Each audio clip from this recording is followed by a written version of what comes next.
সকলকে আবারও good evening. আমরা শুরু করব। আমরা 9টা থেকে শুরু করব বলেছিলাম। তোমরা পরিষ্কার ভয়েস শুনতে পাচ্ছ তো? কোনো অসুবিধা নেই তো?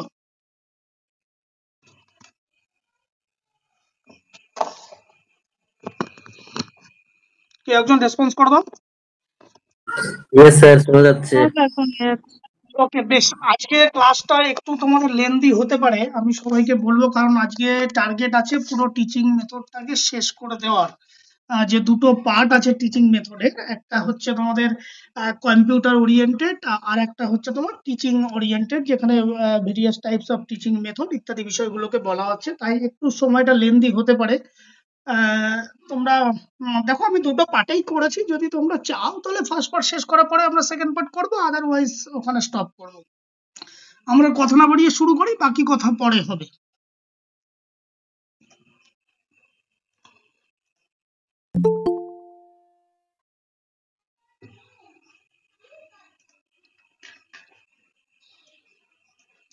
বেশ, তোমরা নিশ্চয়ই স্ক্রিনটা দেখতে পাচ্ছ।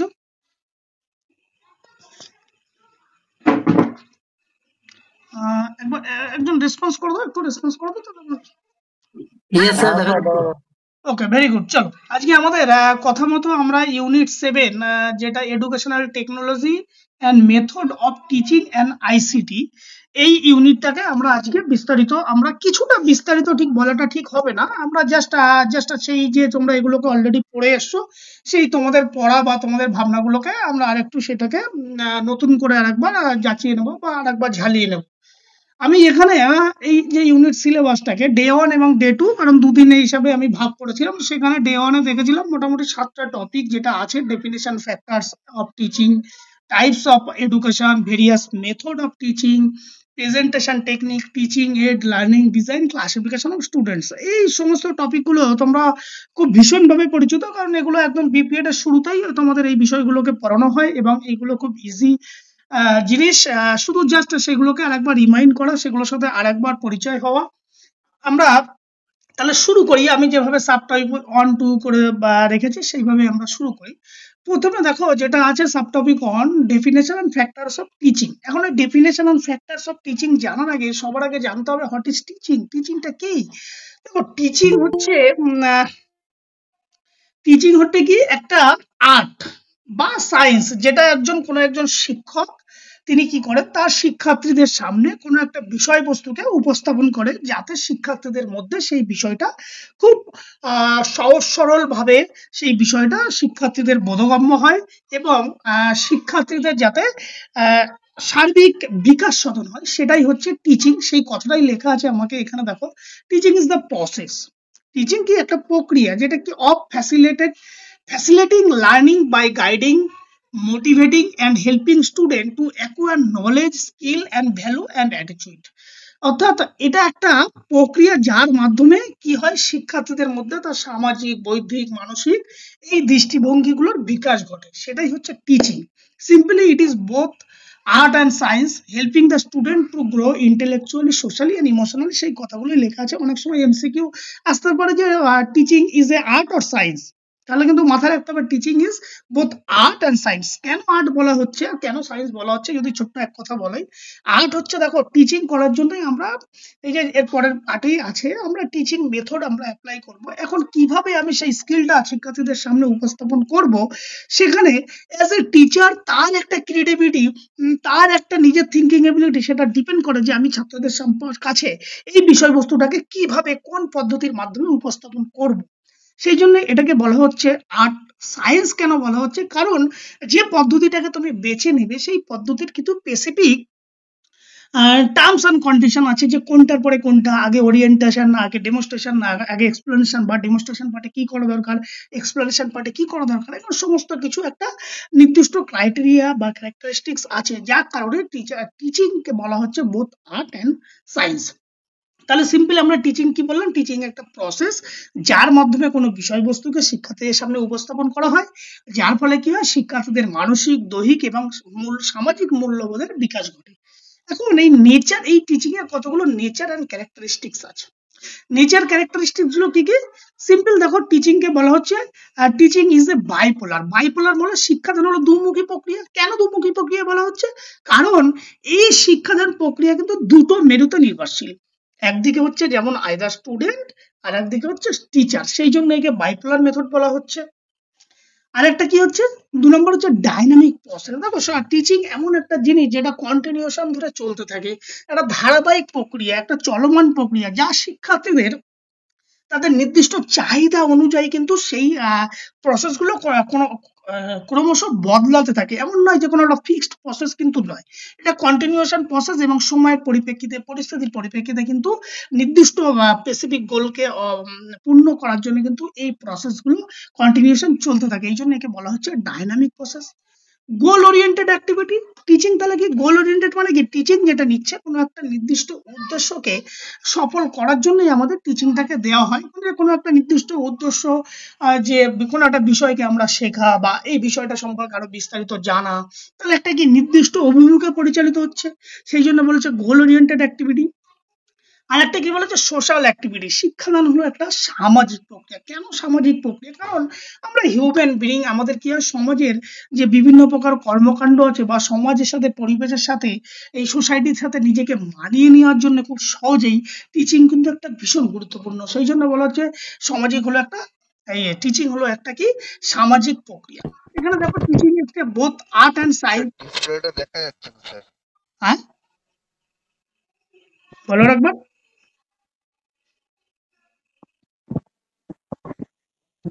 আর একবার বলো, আমি শুনতে পাচ্ছি না তোমার কথা। স্যার ডিসপ্লেটা দেখা যাচ্ছে না আমার স্যার তো একটু। বোধহয়, আমার তো দেখা বোধহয়, যাচ্ছে স্যার। তোমার বোধহয় নেটওয়ার্কের সমস্যা। ভাই তুমি লেফট হয়ে জয়েন করো হবে। হ্যাঁ হ্যাঁ, তুমি একটু লেফট হও, বোধহয় দেখা যাচ্ছে, কারণ আজকে নেটওয়ার্কের সমস্যা হওয়ার কথা নয়। তুমি লেফট হয়ে জয়েন করো, হয়ে যাবে। যে কথাটা বলেছিলাম, টিচিং কি? টিচিং একটা বোথ অ্যান্ড সায়েন্স, যেখানে শিক্ষকের ক্রিয়েটিভিটি এবং যেখানে কিছু বিজ্ঞান, কিছু রুলস আর নিয়ম রেগুলেশনের মধ্যে দিয়ে গঠিত হয়, সেই জন্য টিচিংকে বলা হচ্ছে বোথ আর্ট অ্যান্ড সায়েন্স।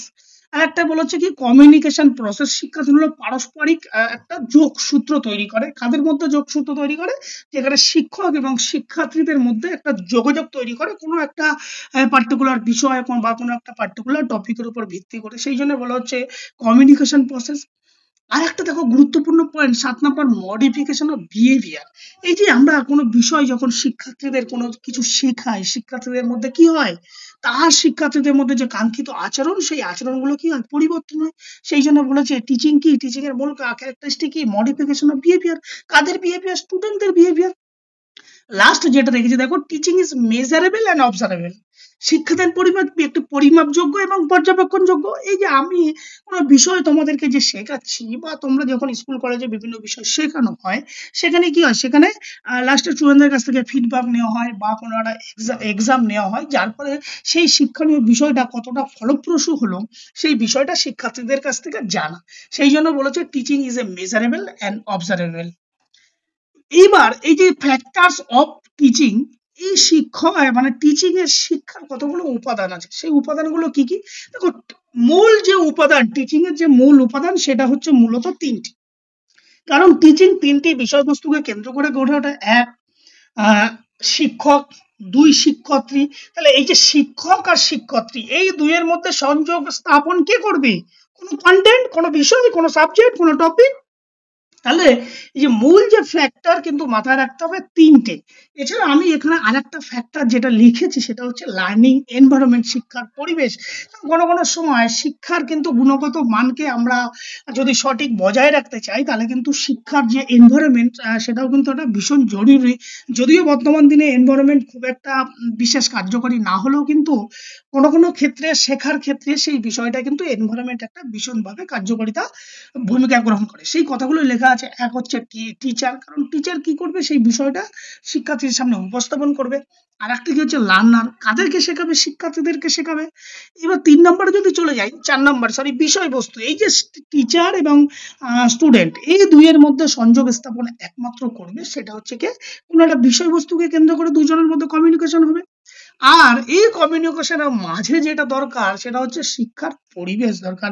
যদি উপযুক্ত পরিবেশ না হয় তাহলে কিন্তু অনেক সময় সেই শিক্ষণীয় বিষয়টা কিন্তু তার শেখা থেকে কিছুটা বিঘ্নিত হয়। ধরা যাক আমরা কোনো একটা কিছু একটা শিখতে চাইছি, ধরো প্র্যাকটিক্যাল কোনো কিছু একটা, এখন উপযুক্ত যদি সেই এনভায়রনমেন্ট বা উপযুক্ত যদি পরিবেশ বা উপযুক্ত যদি খেলার মাঠ না থাকে তাহলে কিন্তু সেই বিষয়টা তখন শেখার ক্ষেত্রে ভীষণ প্রবলেম হবে। এই জন্যই কিন্তু আমাদের এই লার্নিং এনভায়রনমেন্ট এইটা কিন্তু আমাদের এই শিক্ষার ফ্যাক্টরের মধ্যে অন্যতম একটা ফ্যাক্টর হিসেবে বলা যেতে পারে। এখন এই ফাংশন অফ টিচিং, শিক্ষাদানের কার্যাবলী কি কি বা কি কি ফাংশন কি কি করে। এক ইনস্ট্রাকশনাল ফাংশন, সেখানে কি করে, এই ফাংশন হচ্ছে কি কার্যকারিতা করে, টিচার কি কাজ করে, শিক্ষার্থীর মধ্যে যখন কোনো বিষয়কে শিক্ষার্থীর মধ্যে কিছু বলা হচ্ছে, এই যে আমি তোমাদেরকে ক্লাস নিচ্ছি, যার ফলে কি হচ্ছে তোমাদের মধ্যে জ্ঞান বা দক্ষতা বা তোমাদের মধ্যে শেখার একটা চাহিদা বা মূল্যবোধ তৈরি হবে। আর কি বলেছে, ডায়াগনস্টিক ফাংশন, এই যে ডায়াগনস্টিক ফাংশন মানে কি, তোমার কাছ থেকে যে কোন শিক্ষার্থীরা কতটা দুর্বল বা কতটা বেশি তারা সেই বিষয়ে শিখেছে, তাদের আগ্রহ কি, তাদের প্রয়োজনীয়তা কি, সেটাকে ডায়াগনোসিস করতে সাহায্য করে। এই যে মাঝে মধ্যে তোমাদের বিভিন্ন প্রকার মক টেস্ট নেওয়া হয়, কেন, তোমাদেরকে আইডেন্টিফাই করা হয়, তোমাদের দুর্বল জায়গাগুলোকে খুঁজে বের করা হয়, সেই জন্য বলেছে। 3 নম্বর কি বলেছে, প্রেসক্রিপটিভ ফাংশন। প্রেসক্রিপটিভ ফাংশন মানে কি, যে শিক্ষার্থীদের বর্তমান পরিস্থিতির উপর ভিত্তি করে কি ধরনের শিক্ষণ পদ্ধতি নির্বাচন করা দরকার তার পরিকল্পনা করতে হবে।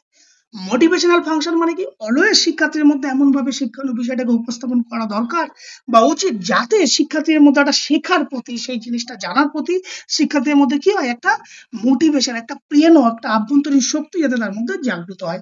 সর্বশেষ কি বলতে হয়, কি পয়েন্ট আছে, ইভলিউশন অফ ফাংশন, অর্থাৎ এই যে সার্বিক যখন তোমার টিচিং প্রসেসটা হয়ে যাবে, সবশেষে কি করতে হবে, সেই শিক্ষণীয় বিষয়টা কতটা শিক্ষার্থীদের মধ্যে ফলপ্রসূ হলো সেই বিষয়ে কি করতে হবে, সঠিক ইভ্যালুয়েশন বা মূল্যায়ন করতে হবে। এবার এই টিচিং এরও কিছু না নীতি, নির্দিষ্ট কতগুলো নীতি মেনে আছে, যে নীতির উপর দাঁড়িয়ে কিন্তু শিক্ষাদান গুলো করা হয়।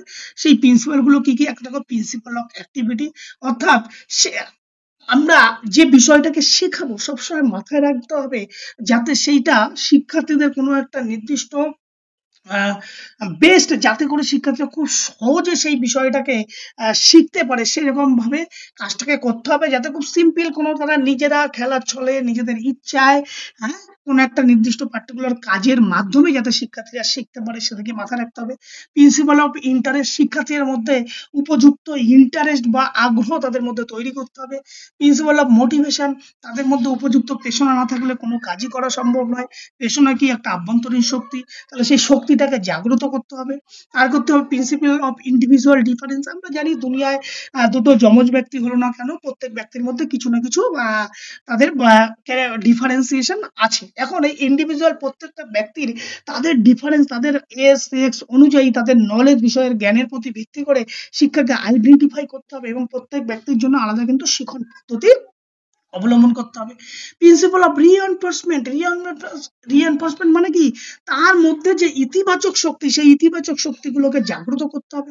Principal of correlation, correlation means এখানে আমরা যেটাকে বলবো, যে ধরো পূর্বের কোনো শিক্ষণ, যেটা আমরা সাইকোলজিতে গিয়ে পড়বো, যে ট্রান্সফার অফ লার্নিং, মানে পূর্বের কোনো শেখা যেন সেই শেখাটাকে বর্তমান শেখাটাকে সাহায্য করতে পারে, সেইভাবে আমাদের কিন্তু কোনো বিষয়কে শেখানো উচিত, যার ফলে কি হয়, সেই শিক্ষণীয় বিষয়টি খুব ফলপ্রসূ হয় এবং শিক্ষার্থীরা খুব মনোযোগ সহকারে সেই বিষয়টাকে শিখতে পারে। এরপরে কি আছে, principle of feedback and evaluation. দেখো সব শেষে টিচিং এর সবার শেষ স্টেপ হচ্ছে ফিডব্যাক দিতে হবে এবং শিক্ষার্থীর মূল্যায়ন করতে হবে যে কতটা সেই প্রক্রিয়া, শিক্ষাদান প্রক্রিয়াটাকে ফলপ্রসূ হলো বা কার্যকারী হলো, সেই বিষয়ে সঠিক ধারণা বা সঠিক তাদের কাছ থেকে নলেজ নিতে হবে যে শিক্ষণীয় বিষয়টা আদৌ শিক্ষার্থীদের মধ্যে ফলপ্রসূ হলো কি হলো না। এইবার যেটা আমাদের সেকেন্ড যে টপিকটা আমরা রেখেছিলাম, টাইপস অফ এডুকেশন। এডুকেশন হচ্ছে মূলত 3 টাইপ হয়ে থাকে, একটা হচ্ছে ফর্মাল এডুকেশন, একটা হচ্ছে ইনফর্মাল এডুকেশন, আর একটা হচ্ছে নন ফর্মাল এডুকেশন। আমি এখানে অনেক কথাই ফর্মাল এডুকেশন সম্পর্কে লিখেছি, সিম্পল আমি তোমাদেরকে গল্পের মতো করে বলে দিচ্ছি। ফর্মাল এডুকেশন মিন্স যে এডুকেশন গুলো ফর্মাল, দেখো এটা সিস্টেমেটিক হয়, যেগুলো কতগুলো সিস্টেমেটিক প্রসেস মেনে যেগুলো বিভিন্ন ইনস্টিটিউশন, বিভিন্ন কলেজ, বিভিন্ন ইউনিভার্সিটি যে প্রক্রিয়াগুলো চলে, তাকে আমরা কি বলবো, ফর্মাল এডুকেশন। দেখো সেই কথাগুলোই লেখা আছে, formal education is a structure and systematic learning process. দেখো সিস্টেমেটিক কেন বলছে, কারণ এটা নির্দিষ্ট কতগুলো রুলস রেগুলেশন নিয়ম মেনে চলে।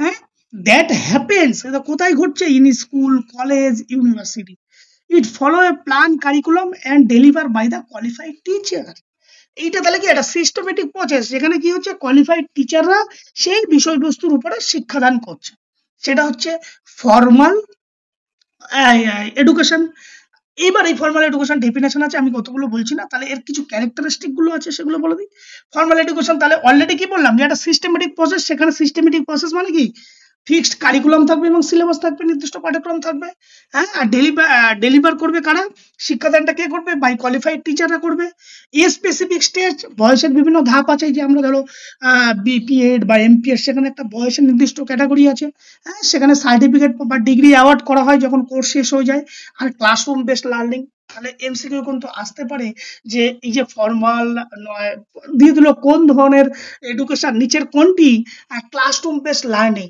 সেখানে কতগুলো ফর্মাল নন ফর্মাল ইনফর্মাল দিয়ে দিল সেখানে কিন্তু মাথায় রাখতে হবে ক্লাসরুম বেসড লার্নিং কিন্তু ফর্মাল এডুকেশন এক্সাম্পল কি কি দেখো primary school university degree program ইত্যাদি এক্সেট্রা এর কিছু সুবিধা অসুবিধা আছে সুবিধাগুলো কি কি এই ফর্মাল এডুকেশনে যেখান থেকে ফর্মাল এডুকেশন করলে সেখান থেকে কি হয় একটা সার্টিফিকেট প্রদান করা হয় এবং এই সার্টিফিকেট ফলে কি হয় আমরা চাকরির জন্য উপযুক্ত হই আর কি হয় সেখান থেকে একটা স্ট্রাকচার নলেজ বেশ কিছু জ্ঞান কিন্তু আমাদের অর্জন করা হয় এর কিছু অসুবিধাও আছে অসুবিধা কি অসুবিধা দেখো এক্সপেন্সিভ হ্যাঁ একটা এডুকেশন কোর্স যদি তুমি করতে যাও সেখানে কিছু খরচ সাপেক্ষ কারণ এটা নির্দিষ্ট কতগুলো কারিকুলাম বা স্ট্রাকচার প্ল্যান মেনে চলে সেই জন্য এটা ব্যয়বহুল যেটা অনেকে সবার পক্ষে হয়তো এই স্ট্রাকচার এডুকেশন বা এই ব্যয়বহুলের জন্য অনেকে হয়তো পড়াশোনা করতে পারছে না আর এটা কি রিজিড সিস্টেম কারণ রিজিড কেন বলা হচ্ছে কারণ এটা কতগুলো নির্দিষ্ট রুলসকে মেনেই চলবে তুমি চাইলে এটা কিন্তু পরিবর্তন করতে পারবে না এই জন্য এটাকে রিজিড বলছে আর কি বলা হচ্ছে এক্সাম ওরিয়েন্টেড হয় এখানে এই যে সার্টিফিকেট বা তার যখন কোর্স শেষ হয় ইভ্যালুয়েশন হয় সেখানে হয় এটা এক্সাম ওরিয়েন্টেড সেখানে একটা এক্সাম বেসে তোমাকে পাস করতে হয় তবেই তোমাকে সেখানে সার্টিফিকেট দেবে ক্লিয়ার এটা তো গেল আমাদের ফর্মাল এডুকেশন এরপরে যেটা 2 নম্বর আসে একদম ইনফর্মাল এডুকেশন আপ্রাতিষ্ঠানিক শিক্ষা ইনফর্মাল মিন্স যেখানে কোনো ব্যারিয়ার নেই কোনো রুলস নেই কোনো রেগুলেশন নেই এভরিডে লাইফ যেটা আমরা এনভায়রনমেন্ট থেকে বিভিন্ন ধরনের যে আমরা শিক্ষাটাকে গ্রহণ করছি সেটাই হচ্ছে আমাদের ইনফর্মাল যেখানে আপ্রাতিষ্ঠানিক শিক্ষা যার কোনো নির্দিষ্ট কোনো সিস্টেমেটিক কোনো রুলস রেগুলেশন কিছুই নেই সেটাই হচ্ছে এই ইনফর্মাল এডুকেশন কি বলেছে informal education in the unstructured and spontaneous learning that occurs in the daily life every day by day life and any specific institution or curriculum অর্থাৎ আমরা ডে বাই ডে লাইফ যেখানে without any syllabus ছাড়াই যে শিক্ষাগুলো আমরা everyday environment থেকে নিই সেটাই আমরা কি বলবো ইনফর্মাল এডুকেশন এই ইনফর্মাল এডুকেশনের কিছু ক্যারেক্টারিস্টিক আছে কি বলেছে নো ফিক্সড কারিকুলাম ইয়েস এখানে কোনো ফিক্সড কারিকুলাম নেই কোনো সিলেবাস নেই এখানে কি বলেছে অকার্স এনিহোয়ার এনি টাইম যে কোনো সময় যে কোনো মুহূর্তে এটা হতে পারে কারণ লার্নিং কি লার্নিং হচ্ছে কন্টিনিউয়াস প্রসেস এখানে কোনো সার্টিফিকেট দেওয়ার তোমার কেউ নেই কারণ কোনো অথরিটি নেই তো টিচার ক্যান বি পিপিআর অ্যান্ড পিয়ার শিক্ষক হতে পারে মা বাবা হতে পারে বন্ধুরা হতে পারে ফ্রেন্ডস হতে পারে সোসাইটি হতে পারে যে কেউ হতে পারে এক্সাম্পল কি বলেছে লার্নিং ল্যাঙ্গুয়েজ ফ্রম ফ্যামিলি পরিবার থেকে আমরা যে ভাষা শিখি জন্মের পর থেকে আমরা যে ভাষায় কথা বলতে শিখি মাতৃভাষা সেটা কোথা থেকে শিখি সেটা কি কোনো ইনস্টিটিউশনে গিয়ে শিখি না সেটা আমরা ঘরে বাড়ি থেকে শিখি নিজের পরিবেশ থেকে শিখি নিজের মাতৃকোল থেকে শিখি সেটাকে আমরা কি বলবো ইনফর্মাল এডুকেশন এবার এই ইনফর্মাল এডুকেশনের কিছু সুবিধা আছে সুবিধা কি কস্ট ফ্রি কোনো ব্যয়বহুল কোনো পয়সা খরচ হয় না এনকারেজ ক্রিয়েটিভিটি সৃজনশীলতা উৎসাহিত করে আর কি হচ্ছে লাইফ লং প্রসেস কারণ এটা জীবনব্যাপী চলতেই থাকে ডিসঅ্যাডভান্টেজ কি নো ফর্মাল রিকগনিশন কোনো আনুষ্ঠানিক স্বীকৃতি কিন্তু এর নেই আর কি বলেছে কোয়ালিটি আনসার্টেন এর গুণমান কিন্তু বিচার্য করা হয় না বা বিচার করা যায় না এটা গেল ইনফর্মাল এবার নন ফর্মাল এডুকেশন কিছুটা আমাদের ফর্মাল এডুকেশনের সাথে কিছুটা মিল কিছুটা পার্থক্য কি বলেছে নন ফর্মাল এডুকেশন যখন আমরা কি বলেছে ইজ অর্গানাইজ আর সিস্টেমেটিক দেখো আগেরটাও কিন্তু ফর্মাল এডুকেশন কি ছিল এটা সিস্টেমেটিক প্রসেস ছিল এটা কি বলেছে এটা অর্গানাইজ আর systematic but it happen outside the formal education system formal education systemটা কোথায় ঘটে during your classroom তাহলে নন ফর্মাল এডুকেশনটা কোথায় ঘটে আউটসাইড অফ দ্য ক্লাসরুম এই যে ধরো বিভিন্ন সময় আমরা এই যে বিপিএড এমপিএড কলেজে আমরা কি করি বিভিন্ন সময় আমরা ক্যাম্প করি ট্যুর করি পিকনিক করি এগুলো কি সব নন ফর্মাল এডুকেশন, কারণ ক্লাস টিমের একঘেয়েমি পরিবেশ থেকে বাইরে গিয়ে আমরা নতুন কিছু শেখার জন্য আমরা যে পরিবেশের সাথে নিজেকে মানিয়ে নিচ্ছি, যে পরিবেশের সাথে আমরা কাজ করছি, সেটা হচ্ছে নন ফর্মাল এডুকেশন, যেগুলো ঠিক এটাও কিন্তু অর্গানাইজ অ্যান্ড সিস্টেমেটিক প্রসেস। কারণ যেটা শুধুমাত্র ডিফারেন্সটা কোথায়, যেটা হচ্ছে ফর্মাল এডুকেশনের ক্ষেত্রে ডিউরিং ইওর ক্লাসরুমের মধ্যে ঘটবে, আর এখানে কি করছে outside of the classroom. It focus on specific target like specific target group, মানে আমরা যদি ধরো ক্যাম্প যাই, ট্যুরে যাই, সেখানে তো গোটা হোল কলেজ যায় না, পার্টিকুলার কোনো একটা ডিপার্টমেন্ট, পার্টিকুলার কোনো একটা গ্রুপ যায়, সেই জন্য বলা হচ্ছে। এরও কিছু ক্যারেক্টারিস্টিক্স আছে। ক্যারেক্টারিস্টিক গুলি কি কি? ফ্লেক্সিবল শিডিউল, খুব নমনীয় বা ফ্লেক্সিবল, মানে এই যে ধরো আমরা পিকনিকে যাচ্ছি, ট্যুর যাচ্ছি, নর্মাল যে ডেইলি যে শিডিউল তার থেকে কিছুটা ফ্লেক্সিবল, আমরা সবাই ওখানে রিফ্রেশমেন্ট বা এনজয়মেন্ট বা নতুন কিছু শেখার জন্য যাই। এখানে কি বলেছে শর্ট টার্ম এবং স্কিল বেস। শর্ট টার্ম কারণ এই আমরা ট্যুরে যাচ্ছি কি নির্দিষ্ট স্পেসিফিক কয়েকদিনে চলে যাচ্ছি, সেই জন্য একে বলেছে শর্ট টার্ম, এবং কোনো একটা স্পেসিফিক স্কিলকে অর্জন করতে যাচ্ছি।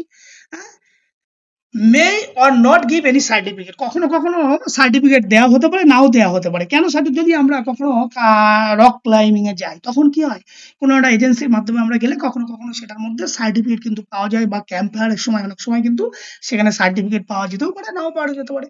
সেই জন্য বলেছে মাঝে মধ্যে এটাকে সার্টিফিকেট দেওয়া হয় বা দেওয়া হয় না। এইবার এরও কিছু অ্যাডভান্টেজ এবং ডিসঅ্যাডভান্টেজ আছে। অ্যাডভান্টেজ কি বলেছে? সুইটেবল ফর ওয়ার্কিং পিপল, এটা খুব সুইটেবল, মানে যে কোনো সর্বসাধারণের জন্য এটা প্রযোজ্য, কারণ কর্মরত যারা ব্যক্তি, যারা বিভিন্ন সময় বিভিন্ন কাজের সাথে যুক্ত, তাদের ক্ষেত্রে এটা ভীষণভাবে কাজে যুক্ত। এটা লাইফ লং অপরচুনিটি, যে কোনো সময় সবাই যেতে পারে। হ্যাঁ, এটা ইমপ্রুভ দ্য এমপ্লয়াবিলিটি, চাকরির ক্ষেত্রে বিভিন্ন সময় হিসাবে এই ধরনের কোর্সগুলো করলে, যেমন রক ক্লাইম্বিং বা ফার্স্ট এড কোনো কোর্স, তার ফলে কি হয়, আমাদের একটা প্রফেশনাল দিকগুলোকে ডেভেলপমেন্ট করতে সহজ হয়, এবং যে কোনো সময় আমাদের একটা চাকরির সুযোগ সুবিধা থাকতে পারে। ডিসঅ্যাডভান্টেজ কি আছে? নট অলওয়েজ রিকগনাইজ, সবসময় কিন্তু রিকগনাইজ হতে পারে না। লিমিটেড স্কোপ, মাঝে মধ্যে এটা কিন্তু সীমিত পরিসর। এখন এই যে কথাগুলো বললাম, formal, non formal, non formal and informal education system. এখন মূল বিষয় আমরা যদি দেখি, ফর্মাল এডুকেশন কি বলেছে? স্ট্রাকচার বেস, যেখানে আমরা কি বলেছে, কোনো একটা অর্গানাইজ এবং যেখানে সার্টিফিকেট প্রদান করা হয় এবং কোয়ালিফাইড টিচার সেখানে শিক্ষাদান করে। ইনফর্মাল এডুকেশন কোনগুলোকে বললাম? যেটা আমরা day by day everyday life আমরা যেটাকে করে থাকি, যেখানে কোনো সার্টিফিকেট নেই, যে সেটাকে হচ্ছে informal education. Non formal education কি বলেছে? অর্গানাইজ বাট ফ্লেক্সিবল, অর্গানাইজ হতে হবে, বাট এটা ফ্লেক্সিবল ইন নেচার, যেখানে কিন্তু কখনো কখনো সার্টিফিকেট দেওয়া হতে পারে, কখনো কখনো কিন্তু সার্টিফিকেট নাও দেওয়া হতে পারে। এটা হচ্ছে নন ফর্মাল এডুকেশন। এই হলো মূলত তিন ধরনের আমাদের টাইপস অফ এডুকেশন। এইবার আসবো আমরা এই যে various method indoor and outdoor teaching in physical education, অর্থাৎ এই যে আমাদের যে শারীরিক শিক্ষায় মূলত যে টিচিং মেথড গুলো ব্যবহৃত হয়। আমি এখানে বেশ কিছু খুব বেশি টিচিং মেথড আমি এখানে লিখিনি, কতগুলো ইম্পর্টেন্ট মেথড আমি তোমাদের লিখেছি, যেগুলো থেকে তোমাদের বিভিন্ন সময় এমসিকিউ প্রশ্ন আমাদের আসে, সেরকম দেখে কতগুলো মেথড আমরা লিখেছি। এখন সবার আগে এই ভেরিয়াস মেথড গুলো জানার আগে আমাদের জানা দরকার what is teaching method. Teaching মেথডটা কি? শিক্ষাদান পদ্ধতি কি? আগেই বলেছি, শিক্ষাদান পদ্ধতি হলো শিক্ষক মশাই কোনো শিক্ষার্থী বিষয়বস্তুকে শিক্ষার্থীদের সামনে উপস্থাপন করার যে কৌশল অবলম্বন করে। যে আমি যে তোমাদেরকে পড়ছি, এখন যে বলছি, তোমরা কি মুখ দিয়ে কথা বলছি, মানে কি এই যে লেকচার দিচ্ছি, লেকচার মেথড, এই যে প্রসেসটাকে ব্যবহার করছি, বা কোনো চার্ট, বা এই যে তোমাদের ডিসপ্লে স্ক্রিনে শেয়ার করেছি, কোনো একটা ছবি দেখি আমি বলছি, এই যে পদ্ধতিটাকে ব্যবহার করছি, যার ফলে কি হচ্ছে, আমি যেটা শেখাতে চাইছি সেই শিক্ষণীয় বিষয়বস্তুটা তোমাদের কাছে খুব সহজ সরল হচ্ছে, এবং সেই শিক্ষণীয় বিষয়টা তোমরা খুব সহজে সেই বিষয়টাকে শিখতে পারছো। তার মানে তোমাদের স্পেসিফিক কোনো অবজেক্টিভ সেটা পূর্ণ হচ্ছে। সেটাই হচ্ছে টিচিং মেথড, যে শিল্পী সুলভ দক্ষতার সাথে কোনো শিক্ষণীয় বিষয়বস্তুকে শিক্ষার্থীদের সামনে উপস্থাপন করার কৌশলকেই টিচিং মেথড বলে। এখন এই ভেরিয়াস টিচিং মেথড এই ইনডোর অ্যান্ড আউটডোরে আছে, সেগুলো আমরা বলার আগে আমরা এই টিচিং মেথডের কতগুলো বৈশিষ্ট্য আমরা জেনে নিই, যে টিচিং মেথড কি? একটা পরিকল্পিত এবং সংগঠিত পদ্ধতি, হ্যাঁ, একটা প্ল্যান এবং অর্গানাইজ প্রসেস। আর কি বলেছে? Focus on achieving learning objective. এই যে আমি কোনো একটা পদ্ধতিতে কোনো বিষয়বস্তুকে উপস্থাপন করছি, কেন? নির্দিষ্ট কোনো লক্ষ্যকে অর্জন করার জন্য। আর কি করছে? It depend on content, student age and available resource. এই যে আমি যে বিষয়টাকে শেখাবো, সেখানে কি করবে? কোন বিষয়টাকে শেখাতে যাচ্ছি, কাদেরকে শেখাতে যাচ্ছি, তাদের ম্যাচুরিটি লেভেলটা কেমন, তাদের নলেজ সাবজেক্টের প্রতি নলেজটা কেমন, সেইভাবে কিন্তু সেই বিষয়টাকে ডিপেন্ড করে। It include both theoretical and practical. Yes, দুটো বিষয়ের ক্ষেত্রে শেখার ক্ষেত্রেই কাজে লাগে। এক্সাম্পল দেখো আমি এখানে লিখেছি কতগুলো জাস্ট পদ্ধতির নাম: lecture method, demonstration method, discussion method, game method, project method ইত্যাদি। এই সমস্ত বিষয়গুলো কিন্তু তোমরা জানো। লেকচার মেথড যেখানে ভার্বালি শুধু লেকচার দেওয়া হয়, আর ডেমনস্ট্রেশন মেথড যেখানে যেখানে কিছু করে ডেমনস্ট্রেট করে কিন্তু সেই বিষয়টাকে শেখানো হয়। ডিসকাশন মেথড যেখানে স্টুডেন্টরাও কথা বলবে, ছাত্ররাও কথা বলবে, দুপক্ষে উভয়ের মধ্যে কথা বলে যখন আলোচনা করে কিছু হয়। গেম মেথড যখন কোনো শিক্ষার্থীদের স্বাধীনভাবে কিছু খেলতে দেওয়া হয়, নিজের স্ব ইচ্ছায় কিছু খেলে যখন কিছু শেখে যায়, গেম মেথড। প্রজেক্ট মেথড কি? যখন কোনো একটা প্রবলেম শিক্ষার্থীদের সলভ করার জন্য কোনো একটা প্রজেক্ট, কোনো একটা টাস্ক, পার্টিকুলার টাস্ক তাদেরকে দেওয়া হয়, তখন তাদের এগুলো কি কতগুলো শিক্ষার্থীদের পদ্ধতি। এইবার এই টিচিং মেথড কেন গুরুত্বপূর্ণ, কেন দরকার? কারণ দরকার আমরা যদি বিষয়কে খুব সুন্দরভাবে শিক্ষার্থীদের শেখাতে চাই, যাতে করে শিক্ষার্থীরা সেই বিষয়টাকে খুব সহজ সরল ভাবে শিখতে পারে এবং তাদের ভিতর সেই বিষয়টাকে খুব ইন্টারেস্টিং এবং খুব অ্যাট্রাকটিভ করে তোলার জন্য কিন্তু টিচিং মেথডটা ভীষণভাবে জরুরি। ধরো গতানুগতিক যদি লেকচার মেথডকে বাদ দিয়ে আমরা যদি কখনো কোনো ডায়াগ্রাম, কোনো ছবি, কোনো পিকচার ইত্যাদি বিষয় যদি আমরা শিক্ষার্থীর সামনে উপস্থাপন করি, তাহলে কি হয়? শিক্ষার্থীদের মধ্যে সেই বিষয়টাকে জানার মধ্যে আগ্রহ বা কৌতূহল তৈরি হয়। তাহলে এটা কি করছে? ইট লার্নিং এফেক্টিভ এন্ড ইন্টারেস্টিং। শিক্ষার্থীদের মধ্যে কি হয়? এটা শেখার আগ্রহ এবং কার্যকারী বৃদ্ধি করে আর হেল্প করে অ্যাচিভিং স্পেসিফিক অবজেক্টিভ। যার ফলে কি হয়? যখন শিক্ষার্থী কোনো বিষয়কে শেখার আগ্রহ তৈরি হবে, তাহলে কি হবে? তাদের স্পেসিফিক যে অবজেক্টিভ, যেটা জানার যে প্রচেষ্টা, সেটা বৃদ্ধি পাবে। তাহলে নির্দিষ্ট লক্ষ্য অর্জনে সাহায্য করবে। আর কি করবে? স্টুডেন্ট এনগেজমেন্ট, শিক্ষার্থীদের অ্যাক্টিভ পার্টিসিপেশন, অ্যাক্টিভ এনগেজমেন্ট বেড়ে যাবে। আর কি হবে? It's suitable for different types of learner. এটা বিভিন্ন শিক্ষার্থীদের ক্ষেত্রে বিভিন্ন রকম হতে পারে। এইবার এই যে শারীর শিক্ষায় বা আমাদের যেটা কারিকুলামে আমরা যে টিচিং মেথড গুলো ব্যবহার করে থাকি মূলত, সেইগুলো হচ্ছে কতগুলো বিষয়ের উপর ডিপেন্ড করে কিন্তু আমরা সেই মেথড গুলোকে ইনডোর এবং আউটডোরের ক্ষেত্রে আমরা করে থাকি। সেই বিষয়গুলো কি কি? Content, objective, student age, ability, resource available ইত্যাদি বিষয়গুলোকে মাথায় রেখে কিন্তু আমরা টিচিং মেথড, যখন আমরা কোন ছাত্রদেরকে পড়াতে যাব, তাদের কি লক্ষ্য নিয়ে আমি এই কাজটা করতে যাচ্ছি, এই কোন বিষয়টাকে আমি পড়াতে যাচ্ছি, যে কোনো একটা বিষয়ের আমি হিস্ট্রি বলতে যাচ্ছি না কোনো একটা বিষয়ের আমি মেজারমেন্ট বলতে যাচ্ছি, তাহলে প্রত্যেকটা সাবজেক্ট, স্টুডেন্টের এজ, তাদের ম্যাচুরিটি লেভেল, ইত্যাদি বিষয়ের উপর ডিপেন্ড করে কিন্তু এই পার্টিকুলার টিচিং মেথডটাকে আমাদেরকে সিলেক্ট করতে হবে। তা যদি আমরা না করি, তাহলে কিন্তু সেই বিষয়টা ফলপ্রসূ হবে না।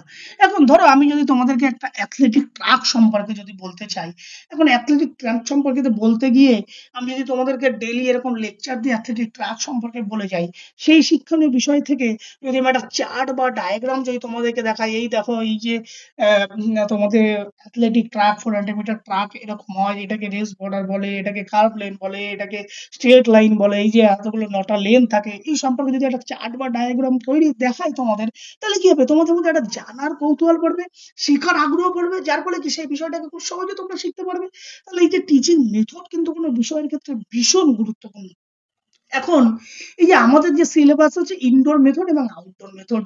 এখন ইনডোর মানে তোমরা ভেবে নিও না ইনডোর মানে আমাদের যে কনসেপ্টটা আছে যে ইনডোর স্টেডিয়াম, সেটা কিন্তু না। ইনডোর মিন্স এখানে ক্লাসরুমের কথা বলা হয়েছে, চার দেওয়ালের কথা বলা হয়েছে। তাহলে ইনডোর মেথড মানে কি? এই যে আমরা কোনো বিষয়কে যখন ক্লাসরুমের মধ্যে শেখাই, মূলত স্পেসিফিক্যালি কোন কোন মেথড গুলো আমরা ব্যবহার করে থাকি। ফার্স্ট দেখো, 1 নম্বর হচ্ছে লেকচার মেথড বা লেকচার পদ্ধতি। লেকচার মেথড কি? যেখানে কি করে শুধুমাত্র শিক্ষক কতগুলো বিষয়কে ভার্বালি এক্সপ্লেনেশন করে। এই teacher gives verbal explanation of the concept, rules, theory করে। সেখানে কি করে? স্টুডেন্টরা প্যাসিভলি দেখো, ভালো করে শোনো, প্যাসিভলি, কারণ সেখানে স্টুডেন্টদের অ্যাক্টিভনেস খুব কম। অনলি ফর কে বলছে? টিচার কন্টিনিউয়াসলি একটা কিছু কোনো বিষয়ের উপর লেকচার দিয়ে যাচ্ছে, স্টুডেন্টরা চুপচাপ সেই বিষয়টাকে শুনছে, সেটাই হচ্ছে লেকচার মেথড। এর কিছু সুবিধা আছে। সুবিধা কি? সেভ টাইম, ইয়েস, সময় বাঁচে। কভার্স লার্জ সিলেবাস কুইকলি, কারণ এটার মধ্যে কি হয়? যখন লেকচার দেওয়া হয় কোনো অনেক বড় বিষয়কে খুব সহজে অল্প শর্টের মধ্যে বিষয়কে বলে দেওয়া হয়। আর কি হচ্ছে? ইউজফুল ফর থিওরিটিক্যাল টপিক, কোনো থিওরিটিক্যাল বিষয়কে পড়ানোর ক্ষেত্রে ভীষণভাবে কার্যকারী। এর কিছু ডিসঅ্যাডভান্টেজ আছে। ডিসঅ্যাডভান্টেজ কি? Passive learning. কেন প্যাসিভ লার্নিং? কারণ অনেক সময় আমরা ক্লাসরুমে যখন আমরা কন্টিনিউয়াসলি বকবক করে যাই, কিছু কিছু ছাত্রের মধ্যে কি ইনঅ্যাক্টিভনেস থাকে, তারা চুপচাপ সেটাকে শুনছে, ভান করছে, শোনার কিন্তু শোনে না। তার মানে কি? প্যাসিভ লার্নিং হচ্ছে যেখানে স্টুডেন্টদের অ্যাক্টিভনেস নেই, অ্যাক্টিভ পার্টিসিপেশন, অ্যাক্টিভ এনগেজমেন্ট নেই। যে কারণ টিচার কন্টিনিউয়াসলি তাদের কোনো কিছু বিষয়কে বলছে, ছাত্ররা চুপ বোকার মতো সেটা শুনছে। এটা হচ্ছে কি, এই জন্য একে লেকচার মেথডকে প্যাসিভ লার্নিং বলা হয়। আর can be boring, yes, lecture method always ছাত্রদের কাছে বোরিং, কারণ যেখানে এঙ্গেজমেন্টের সুযোগ নেই, যেখানে তোমাকে ইনঅ্যাক্টিভ করে রাখা হয়েছে দীর্ঘক্ষণ, তুমি 1 ঘন্টা, ম্যাক্সিমাম 10 মিনিট 15 মিনিট ভালো লাগবে, তারপরে 1 ঘন্টা 2 ঘন্টা নিশ্চয়ই ভালো লাগবে না। এখানে কি বলেছে, নো প্র্যাকটিক্যাল অ্যাপ্লিকেশন, এরকম ভাবে সরাসরি বলাটা ঠিক না। নো প্র্যাকটিক্যাল অ্যাপ্লিকেশন, কখনো কখনো প্র্যাকটিক্যাল অ্যাপ্লিকেশনের জন্য ভার্বাল এক্সপ্লেনেশনের প্রয়োজন হয়, তার জন্য পুরো এরকম ভাবে খুব একটা অ্যাপ্লিকেশন নেই বললেই চলে, সেটা বলাটা ঠিক। এক্সাম্পল কি বলছে, হিস্ট্রি অফ দ্য অলিম্পিক। এখন অলিম্পিকের হিস্ট্রি যদি আমি ক্লাসের মধ্যে বোঝাতে চাই, তাহলে নিশ্চয়ই অলিম্পিকের তো আমি আর প্রিভিয়াস কোনো এনে তোমাদের দেখাতে পারবো না। হিস্ট্রি বললে সেখানে গল্পের ছলেই তোমাকে লেকচার মেথডেই পড়াতে হবে। ক্লিয়ার? এরপর আছে দেখো ডেমনস্ট্রেশন মেথড। ডেমনস্ট্রেশন মেথড সাথে সবাই পরিচিত। ডেমনস্ট্রেশন মানে কি, অ্যাজ এ টিচার সেই বিষয়টাকে সরাসরি তুমি উপস্থাপন করবে, তুমি করে দেখাবে কিভাবে করে, সেটাই হচ্ছে ডেমনস্ট্রেশন মেথড। সেটাই লেখা আছে, the teacher demonstrate the skill while the student observe carefully before attempting themselves. অর্থাৎ শিক্ষার্থীরা কোনো বিষয়কে করার আগে শিক্ষক সেই বিষয়টাকে উপস্থাপন করবে, শিক্ষার্থীরা সেটাকে দেখবে, দেখে সেটাকে শেখার চেষ্টা করবে। এর কিছু সুবিধা আছে। কি সুবিধা আছে? কি, ক্লিয়ার ভিজুয়াল লার্নিং, হ্যাঁ, স্পষ্টভাবে সেই বিষয়টাকে দেখা যায়। শিক্ষক তো আগে সেই বিষয়টাকে উপস্থাপন করছে কিভাবে এই কাজটাকে করবে। এর ফলে কি হয়, help understand and correct technique, সঠিক কৌশল কিন্তু শিক্ষার্থীরা শিখতে পারে বা বুঝতে পারে। কিন্তু এটা ডিসঅ্যাডভান্টেজও আছে। ডিসঅ্যাডভান্টেজ কি, এটা কিন্তু একটা টাইম কনজিউমিং, ইয়েস, সময় সাপেক্ষ। লেকচার মেথডে যেটা আমি বললে যত তাড়াতাড়ি হয়ে যেত, সেটা যদি এখন আমি ডেমনস্ট্রেশন করে দেখি, নিশ্চয়ই সময় সাপেক্ষ। আর কি আরেকটা আছে কি, risk of improper imitation, yes, teacher যদি ডেমনস্ট্রেশন করার সময় কোনো প্রকার ভুল করে, সেই ভুলটাই কিন্তু কি হবে, ছাত্রদের মধ্যে সেটা কপি করার প্রবণতা চলে আসবে। কারণ শিক্ষক কি করে, ডেমনস্ট্রেশন মানে কি, ডেমনস্ট্রেশন মানে হচ্ছে অন টাইপ অফ কপি করা, ইমিটেশন করা, অনুকরণ করা। শিক্ষক মশাই এটা করে যে আমি এটা করবো, তাহলে শিক্ষক মশাই যদি ভুল করে থাকে, ছাত্ররা কি হবে, সেই ভুলটাকে ইমিটেশন করবে, অনুকরণ করবে, কপি করবে। এটা কিন্তু এই প্রবাবিলিটি কিন্তু ডিসঅ্যাডভান্টেজ গুলো এই মেথডের ক্ষেত্রে আছে। এরপরে যেটা আছে ডিসকাশন মেথড, যেটা হচ্ছে আলোচনা পদ্ধতি। এটা কিন্তু খুব একটা গুরুত্বপূর্ণ এবং খুব একটা গুড মেথড আমরা বলতে পারি। কেন? কারণ এখানে হচ্ছে একে অপরের সাথে তাদের মধ্যে এক্সপিরিয়েন্স শেয়ার হয়, কমিউনিকেশন হয়। ডিসকাশন মানে কি, টিচারও কিছু বলবে, স্টুডেন্টও কিছু বলবে, যার মধ্যে কি হচ্ছে, দুজনের মধ্যে একটা আইডিয়া এক্সচেঞ্জ হচ্ছে।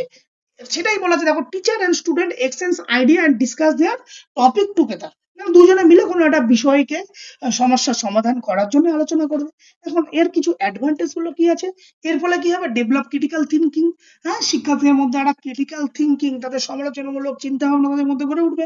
আর কি ঘটবে, যার মধ্যে encourage student participation, yes, student যখন স্টুডেন্টরা কোনো কিছু আলোচনা অংশগ্রহণের সুযোগ পাবে, তার মধ্যে কি হবে, একটা অ্যাক্টিভ পার্টিসিপেশনের বা অ্যাক্টিভ এঙ্গেজমেন্টের চাহিদা বাড়বে।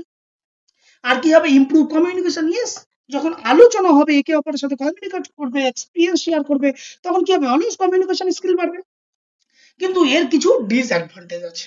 অসুবিধাগুলো কি কি, টাইম কনজিউমিং, ইয়েস, হ্যাঁ, অনেক সময় কি হয়, যদি এই ডিসকাশন আলোচনা অনেক সময় দেখি আমাদের আলোচনায় থামছে না, এই বলছে এটা হবে, ও বলছে ওটা হবে, যার ফলে কি হয়, যদি এই ডিসকাশনের মধ্যে টিচারের প্রপার কন্ট্রোল না থাকে, তাহলে কি হবে, একটা অনির্দিষ্টকালের জন্য কিন্তু এই আলোচনা চলতেই থাকে। আর এর ফলে কি হয়, অনেক সময় ডোমিনেট বাই অ্যাক্টিভ স্টুডেন্ট, কিছু শিক্ষার্থী কিন্তু তাদের আধিপত্য বিস্তার করতে চায়, যে আমি সব জানি, আমি সব, অন্য দুর্বল ছাত্রদের উপর কিন্তু তারা একটা প্রভাব খাটাতে চায়। এই একটা ডিসঅ্যাডভান্টেজ কিন্তু আছে।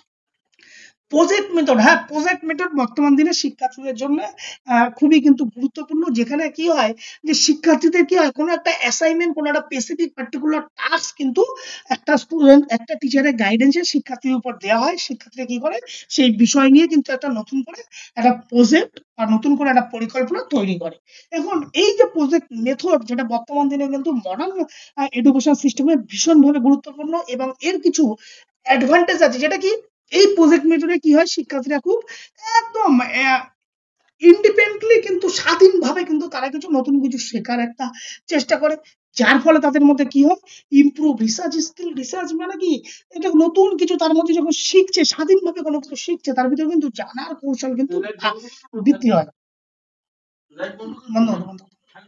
বন্ধ করে দাও। এর মধ্যে এর কিছু ডিসঅ্যাডভান্টেজ আছে, সেটা কি, ডিসঅ্যাডভান্টেজ হচ্ছে need more time and teacher supervision. Yes, এই যে প্রজেক্ট মেথড কিন্তু অলওয়েজ টিচারের সুপারভিশনে প্রয়োজন, কারণ এটা অধিক সময়, সেখানে যদি সঠিক গাইডেন্স না থাকে তাহলে কিন্তু কি শিক্ষার্থীরা ভুল পথে পরিচালিত হবে। ক্লিয়ার? এরপরে আছে কি আমাদের audio visual method. Audio visual method যেখানে কি করছে, আমরা বিভিন্ন ভিডিও বা বিভিন্ন চার্ট বা মডেল ইত্যাদি যখন শিক্ষার্থীদের মাধ্যমে শেখাই, তাকেই আমরা কি বলবো, অডিও ভিজুয়াল মেথড। অর্থাৎ যেখানে শিক্ষার্থীরা কিছু দেখবে এবং কিছু ছবি তারা দেখলো বা কিছু ভিডিও তারা দেখলো বা কিছু তারা শুনলো, সেটাই হচ্ছে অডিও ভিজুয়াল মেথড। এখানে কি করছে, তার কিছু সুবিধা কি হচ্ছে, সেখানীয় বিষয়কে খুব আকর্ষণীয় করে তোলে। ইয়েস, আমরা যখন কোনো ভিডিও দেখি, কোনো ছবি দেখি, অবভিয়াসলি আমাদের অ্যাটেনশন কি হয়, কন্টিনিউয়াস লেকচারের সাথে সাথে যদি আমি কিছু ছবি বা ভিডিও দেখাই, তাহলে কি হবে, সেই বিষয়টাকে শেখাটা অনেকটা বেশি শিক্ষার্থীদের কাছে উপযুক্ত হয়ে তুলবে। আর কি হবে, যার ফলে কি হবে, দৃষ্টি ও শ্রবণেন্দ্রকে ব্যবহার করে। দৃষ্টি মানে কি, যে কোনো কিছু দেখছি, দেখার ফলে কি আমার দৃষ্টি শক্তি, ভিজুয়াল যে আমাদের সেন্সারি অর্গান আই, সেগুলো কি হচ্ছে, আমাদের সেই ইন্দ্রগুলোকে আমরা ব্যবহার করে সেটাকে দেখার চেষ্টা করছি। এর কিছু ডিসঅ্যাডভান্টেজ আছে, কি হয়, এর জন্য কি হয়, প্রপার আমাদের ইকুইপমেন্টের প্রয়োজন। হ্যাঁ, এবং সঠিকভাবে যদি ব্যবহার না করি তাহলে কি হবে, মনোযোগ নষ্ট হতে পারে, স্টুডেন্টদের মধ্যে অ্যাটেনশন নষ্ট হতে পারে। তাহলে এইগুলো মূলত ইনডোর ক্লাসরুমের মধ্যে আমরা এই ধরনের মেথড গুলো ব্যবহার করি। এর বাইরে অনেক কিছু হতে পারে, আমরা কমন যে মেথড গুলো আমরা ব্যবহার করে থাকি সাধারণত ইন ক্লাসরুম, সেগুলোকে আমরা বললাম। এইবার আসছে কিছু আউটডোর মেথড, যেগুলো সাধারণত আমাদের প্র্যাকটিক্যাল কোনো অ্যাক্টিভিটি বা প্র্যাকটিক্যাল ওরিয়েন্টেড কোনো টাস্ক, গেম, স্কিল বা মোটর স্কিল শেখার ক্ষেত্রে আমরা যে ব্যবহারগুলো ব্যবহার করে থাকি, সেই ধরনের ইম্পর্টেন্ট মেথড গুলো হচ্ছে, ফার্স্ট হচ্ছে কমন মেথড। সবাই পরিচিত। কমন মানে কি, এটা আদেশ, আমি শিক্ষার্থীকে কোনো আদেশ দিলাম, অ্যাজ এ হোল সব গ্রুপে সেই কাজটাকে করছে। সেটা কখনো কখনো কি হয়, শর্ট ডাইরেকশনের জন্য হয়, বা কোনো কোনো কোনো সময় ডাইরেক্ট কমান্ড দেওয়া হয়। হ্যাঁ, শিক্ষার্থীরা যখন কি হয়, সরাসরি কোনো ডাইরেকশন মানে কমান্ড দিচ্ছে এবং শিক্ষার্থীরা সেই কাজটাকে ফলো আপ করছে। এর কিন্তু সুবিধা আছে কি, অর্গানাইজ লার্জ গ্রুপ এফেক্টিভলি। আমি যখন কমান্ড দিচ্ছি তখন কি একই কমান্ড সবার জন্য ক্ষেত্রে প্রযোজ্য, তাহলে যখন লার্জ নাম্বার অফ স্টুডেন্ট থাকবে তখন কিন্তু এই আউটডোর অ্যাক্টিভিটির ক্ষেত্রে কমান্ড মেথড ভীষণভাবে গুরুত্বপূর্ণ। এই যে ধরো, যখন তোমরা মার্চিং করো, মার্চিং এ কি আছে, লিডার থেকে সেখান থেকে কমান্ড দিচ্ছে, হ্যাঁ, অ্যাটেনশন, তাহলে কি সবাই সেই অ্যাটেনশন শোনা মাত্রই কাজটাকে করছে। তাহলে কি লার্জ গ্রুপকে কন্ট্রোল করার জন্য কমান্ড মেথড ভীষণভাবে জরুরি, বা কোনো স্কুল শেখার ক্ষেত্রে। আর কি করেছে, quick and efficient. Yes, command দেওয়ার সাথে সাথে দ্রুত এবং কার্যকারিতা হয়। আর কি হয়, মেনটেন ডিসিপ্লিন। ইয়েস, ডিসিপ্লিন বজায় থাকে। এর কিছু ডিসঅ্যাডভান্টেজও আছে। ডিসঅ্যাডভান্টেজ কি, যার ফলে শিক্ষার্থীদের মধ্যে কি হয়, ক্রিয়েটিভিটি, তাদের মধ্যে সৃজনশীলের প্রবণতা কিন্তু ধীরে ধীরে না কমতে থাকে। কারণ কি, এখানে শিক্ষার্থী কমান্ড দিচ্ছে, টিচার কমান্ড দিচ্ছে, শিক্ষকরা সেই কমান্ডকে follow. Not suitable for complex problem solving. Yes, এটা কোনো জটিল কোনো সমস্যা সমাধানের জন্য খুব একটা এটা কমন মেথডটা গ্রহণযোগ্যতা হয় না। নতুন মেথড একটা, তোমরা হিউরাস্টিক মেথড, নট নতুন মেথড, এই মেথডটা তোমরা শুনেছো কিনা জানি না। এখানে হিউরাস্টিক মেথড পদ্ধতির মূল কথা হচ্ছে, শিক্ষার্থীরা নিজের সমাধান নিজেই খুঁজে বের করবে। যখন শিক্ষক কোনো একটা প্রবলেম যখন শিক্ষার্থীদের উপর দিয়ে দেবে, শিক্ষার্থীরা কি করবে, সেই প্রবলেমটা নিজেদের চেষ্টায় নিজেই যখন সমাধান খুঁজে বের করবে, তখন তাকে হিউরাস্টিক পদ্ধতি বলা হয়। এটা কিন্তু বর্তমান মডার্ন এডুকেশন সিস্টেমে এই মেথড বা এই লার্নিং কিন্তু ভীষণ কার্যকারী। এখন এর কিছু অ্যাডভান্টেজ আছে। কি অ্যাডভান্টেজ, এর মধ্যে develop problem solving ability. Yes, কারণ প্রবলেম সলভিং এবিলিটি মানে কি, যে কোনো সমস্যার সমাধান খুঁজে বের করছে, শিক্ষক নিজের চেষ্টায় সেটাকে করছে, তার মানে কি, তার মধ্যে প্রবলেম সলভিং এবিলিটি ডেভেলপ হবে। আর কি হবে, এনকারেজ ক্রিয়েটিভিটি। ইয়েস, তাদের মধ্যে যে ক্রিয়েটিভিটি প্রবণতা আছে, সৃজনশীল ক্ষমতা আছে, সেগুলো জাগ্রত হবে। এর কিছু অসুবিধা কি কি আছে, need more time and space. Yes, কোনো একটা প্রবলেমকে সলভ করতে গেলে শিক্ষার্থীদের সেই বিষয়টাকে কি হবে, সেটা সলভ করার জন্য কিছুটা সময় তাদেরকে দরকার, কারণ সেই বিষয়টাকে সঠিকভাবে জানতে। আর কি দরকার, মে কনফিউজ উইকার স্টুডেন্ট। যারা ধরো দুর্বল স্টুডেন্ট, এই যে ধরো ক্লাসে আমরা অনেক ধরনের স্টুডেন্ট পাই, যারা একটু ফাস্ট লার্নার, যারা একটু স্লো লার্নার।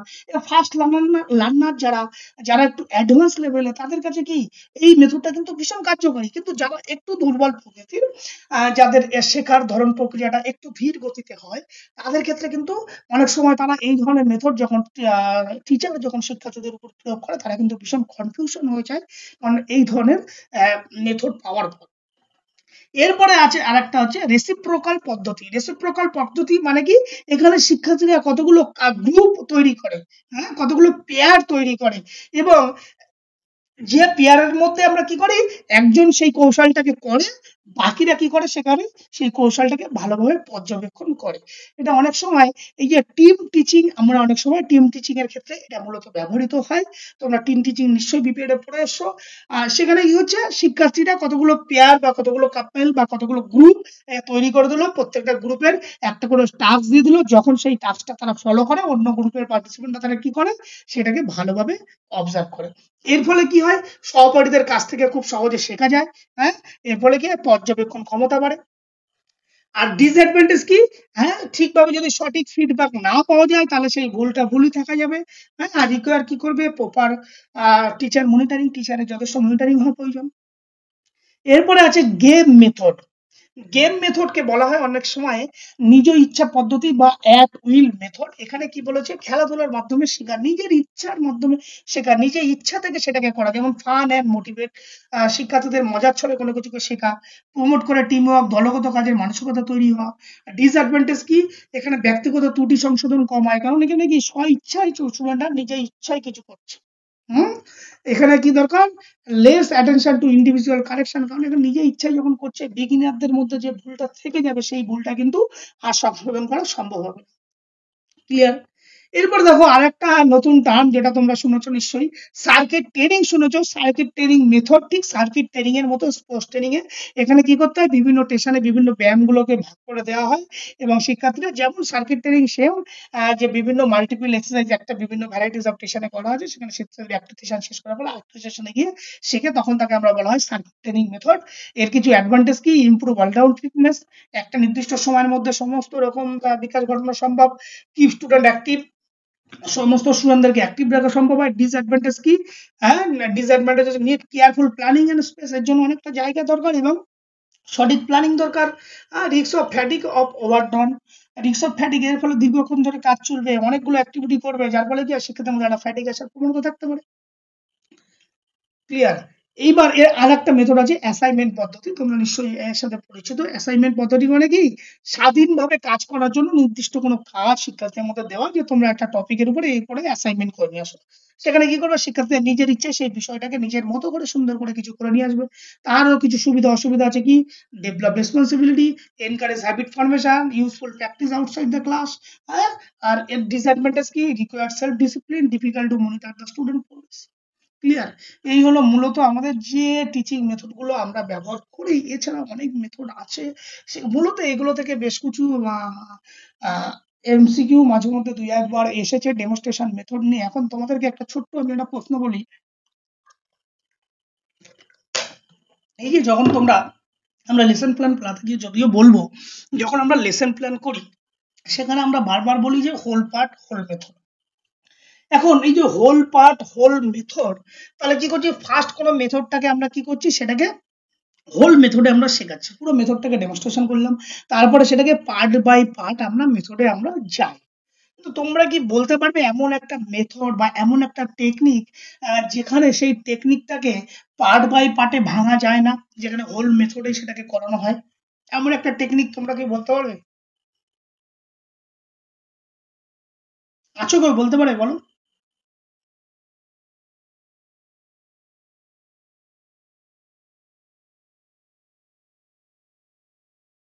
কেউ একজন রেসপন্স তো করো।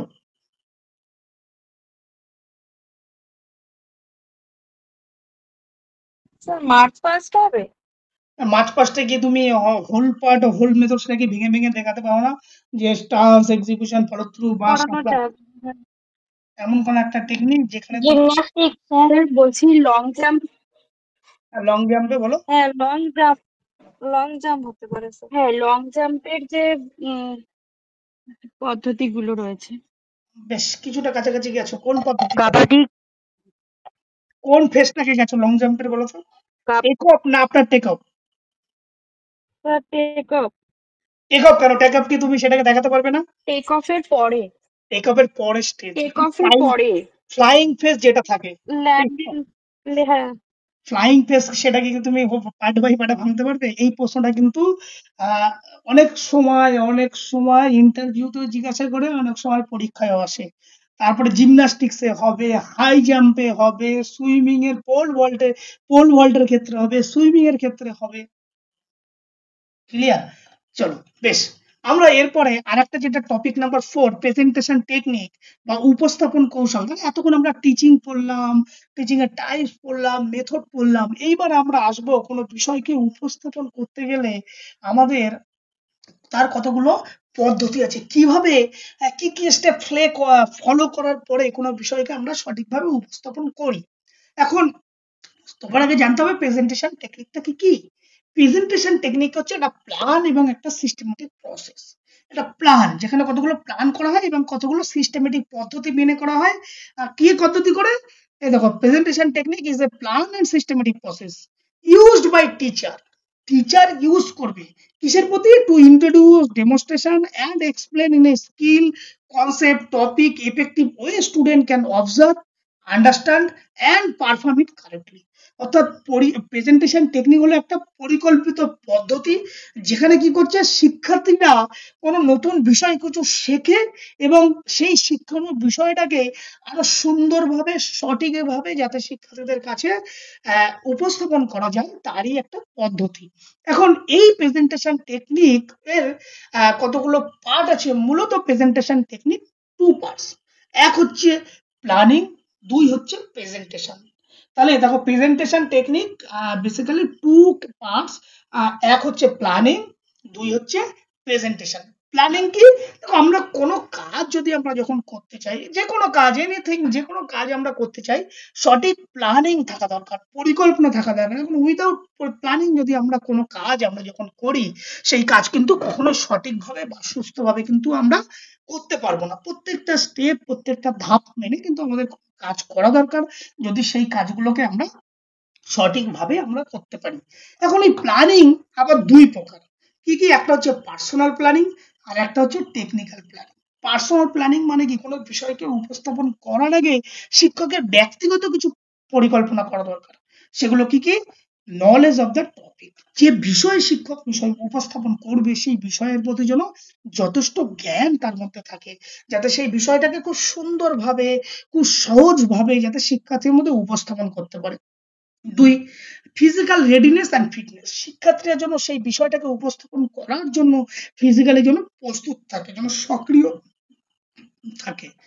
কনফিডেন্স অ্যান্ড কমিউনিকেশন, শিক্ষার্থীরা শিক্ষক মশাই যে বিষয়টাকে উপস্থাপন করবে তার জন্য যেন যথেষ্ট কনফিডেন্স থাকে, নিজের প্রতি তার আত্মবিশ্বাস থাকে এবং যাতে শিক্ষকের মধ্যে একটা গুড পার্সোনালিটি থাকে, যার ফলে সে কি করবে, শিক্ষার্থীদের সাথে একটা কমিউনিকেশন, একটা যোগাযোগ, একটা সম্পর্ক স্থাপন করতে পারে।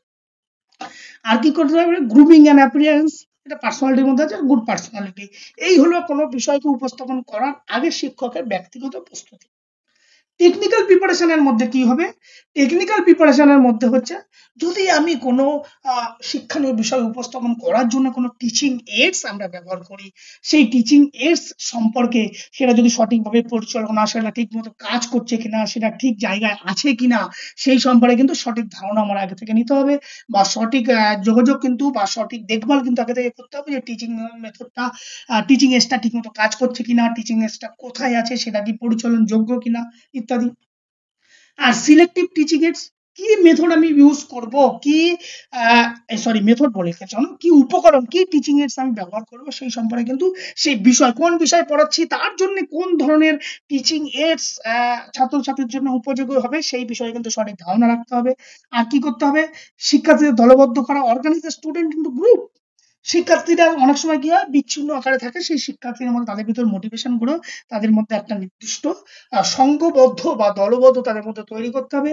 আর কি হবে, এনশুরিং সেফটি মেজার, ফিজিক্যাল এডুকেশন ক্লাসের মধ্যে সব থেকে গুরুত্বপূর্ণ, কারণ আমরা যে প্র্যাকটিক্যাল ক্লাসগুলোকে করি যাতে সেখান থেকে কোনো প্রকার বিপদ না আসতে পারে, সেই জন্য সঠিক সেফটি মেজার সম্পর্কে শিক্ষার্থীদের মধ্যে, এই টিচারের মধ্যে কিন্তু সেই নলেজটা থাকতে হবে।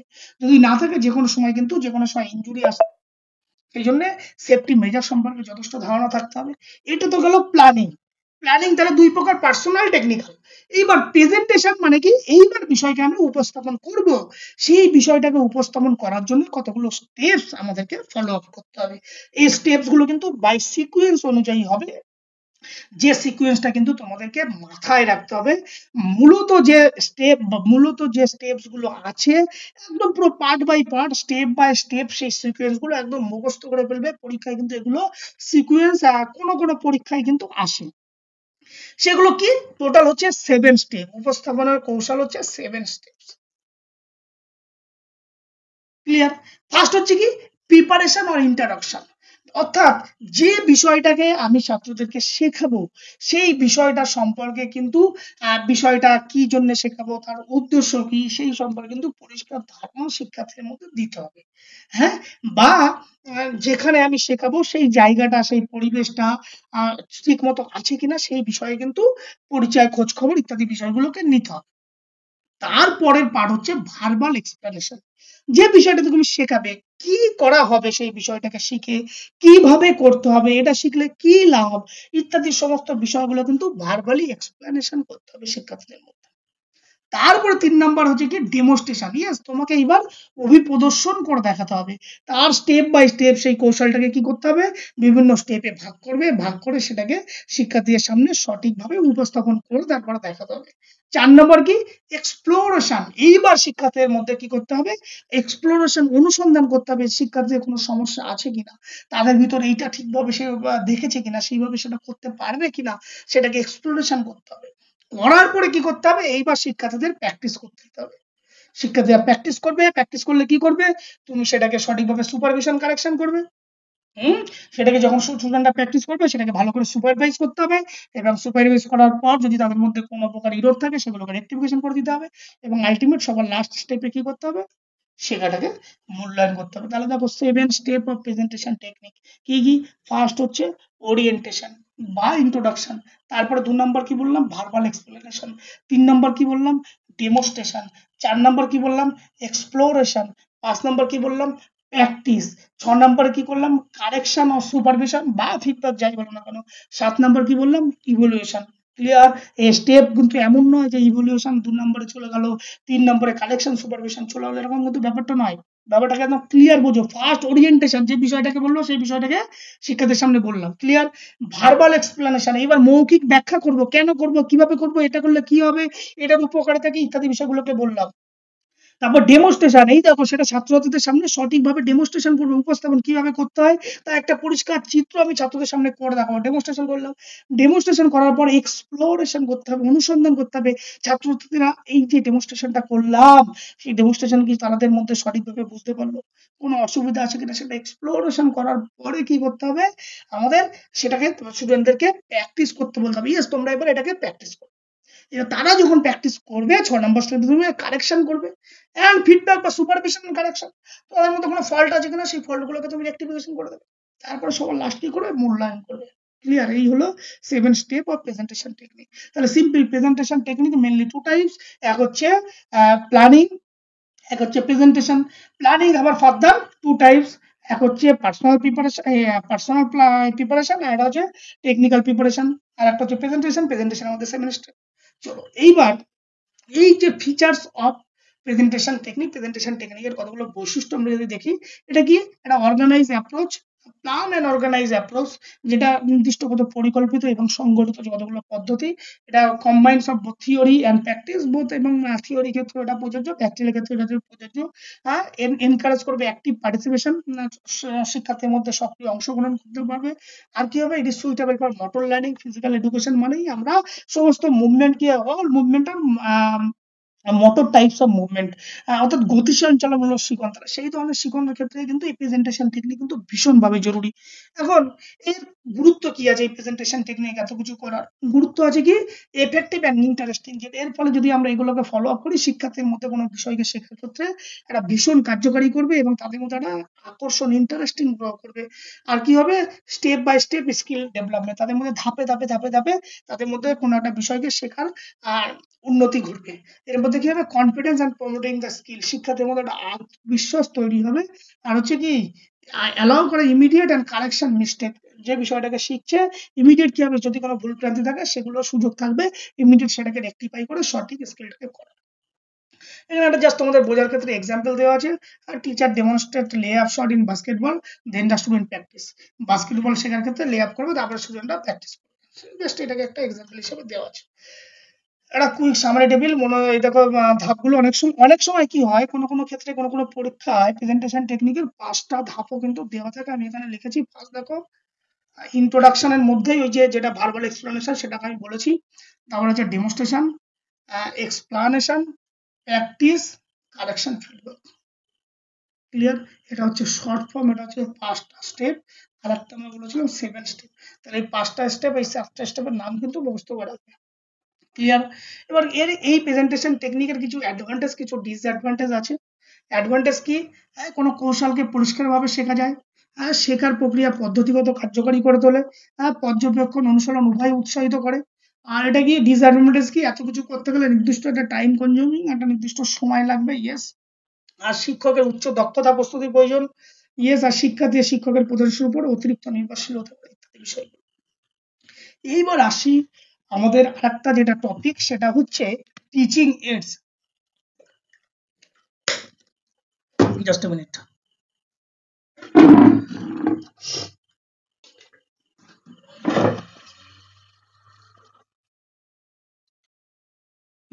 Teaching AIDS. দেখো টিচিং এইডস কি বলবো? টিচিং এইডস হচ্ছে এই যে শিক্ষক বা আমরা যখন কোনো বিষয়কে উপস্থাপন করার সময় সেই শিক্ষানো বিষয়টাকে শিক্ষার্থীদের কাছে সঠিকভাবে উপস্থাপন করার জন্য আমরা বিভিন্ন প্রকার কি করি, ইনস্ট্রুমেন্ট বা টুলস আমরা ব্যবহার করি, যাতে করে শিক্ষার্থীরা সেই বিষয়টাকে একটু সহজলভ্যভাবে সেই বিষয়টাকে বুঝতে পারে। সেই যে উপকরণগুলো আমরা ব্যবহার করছি, যে ইনস্ট্রুমেন্ট গুলো ব্যবহার করছি, যে টুলস গুলো আমরা ব্যবহার করছি, সেটাই হচ্ছে কি টিচিং এইডস। এখানে সেই কথা দেখা যাচ্ছে, টিচিং এইডস আর tool, material, device that use by teacher or learning more effective, interesting and meaningful for the student.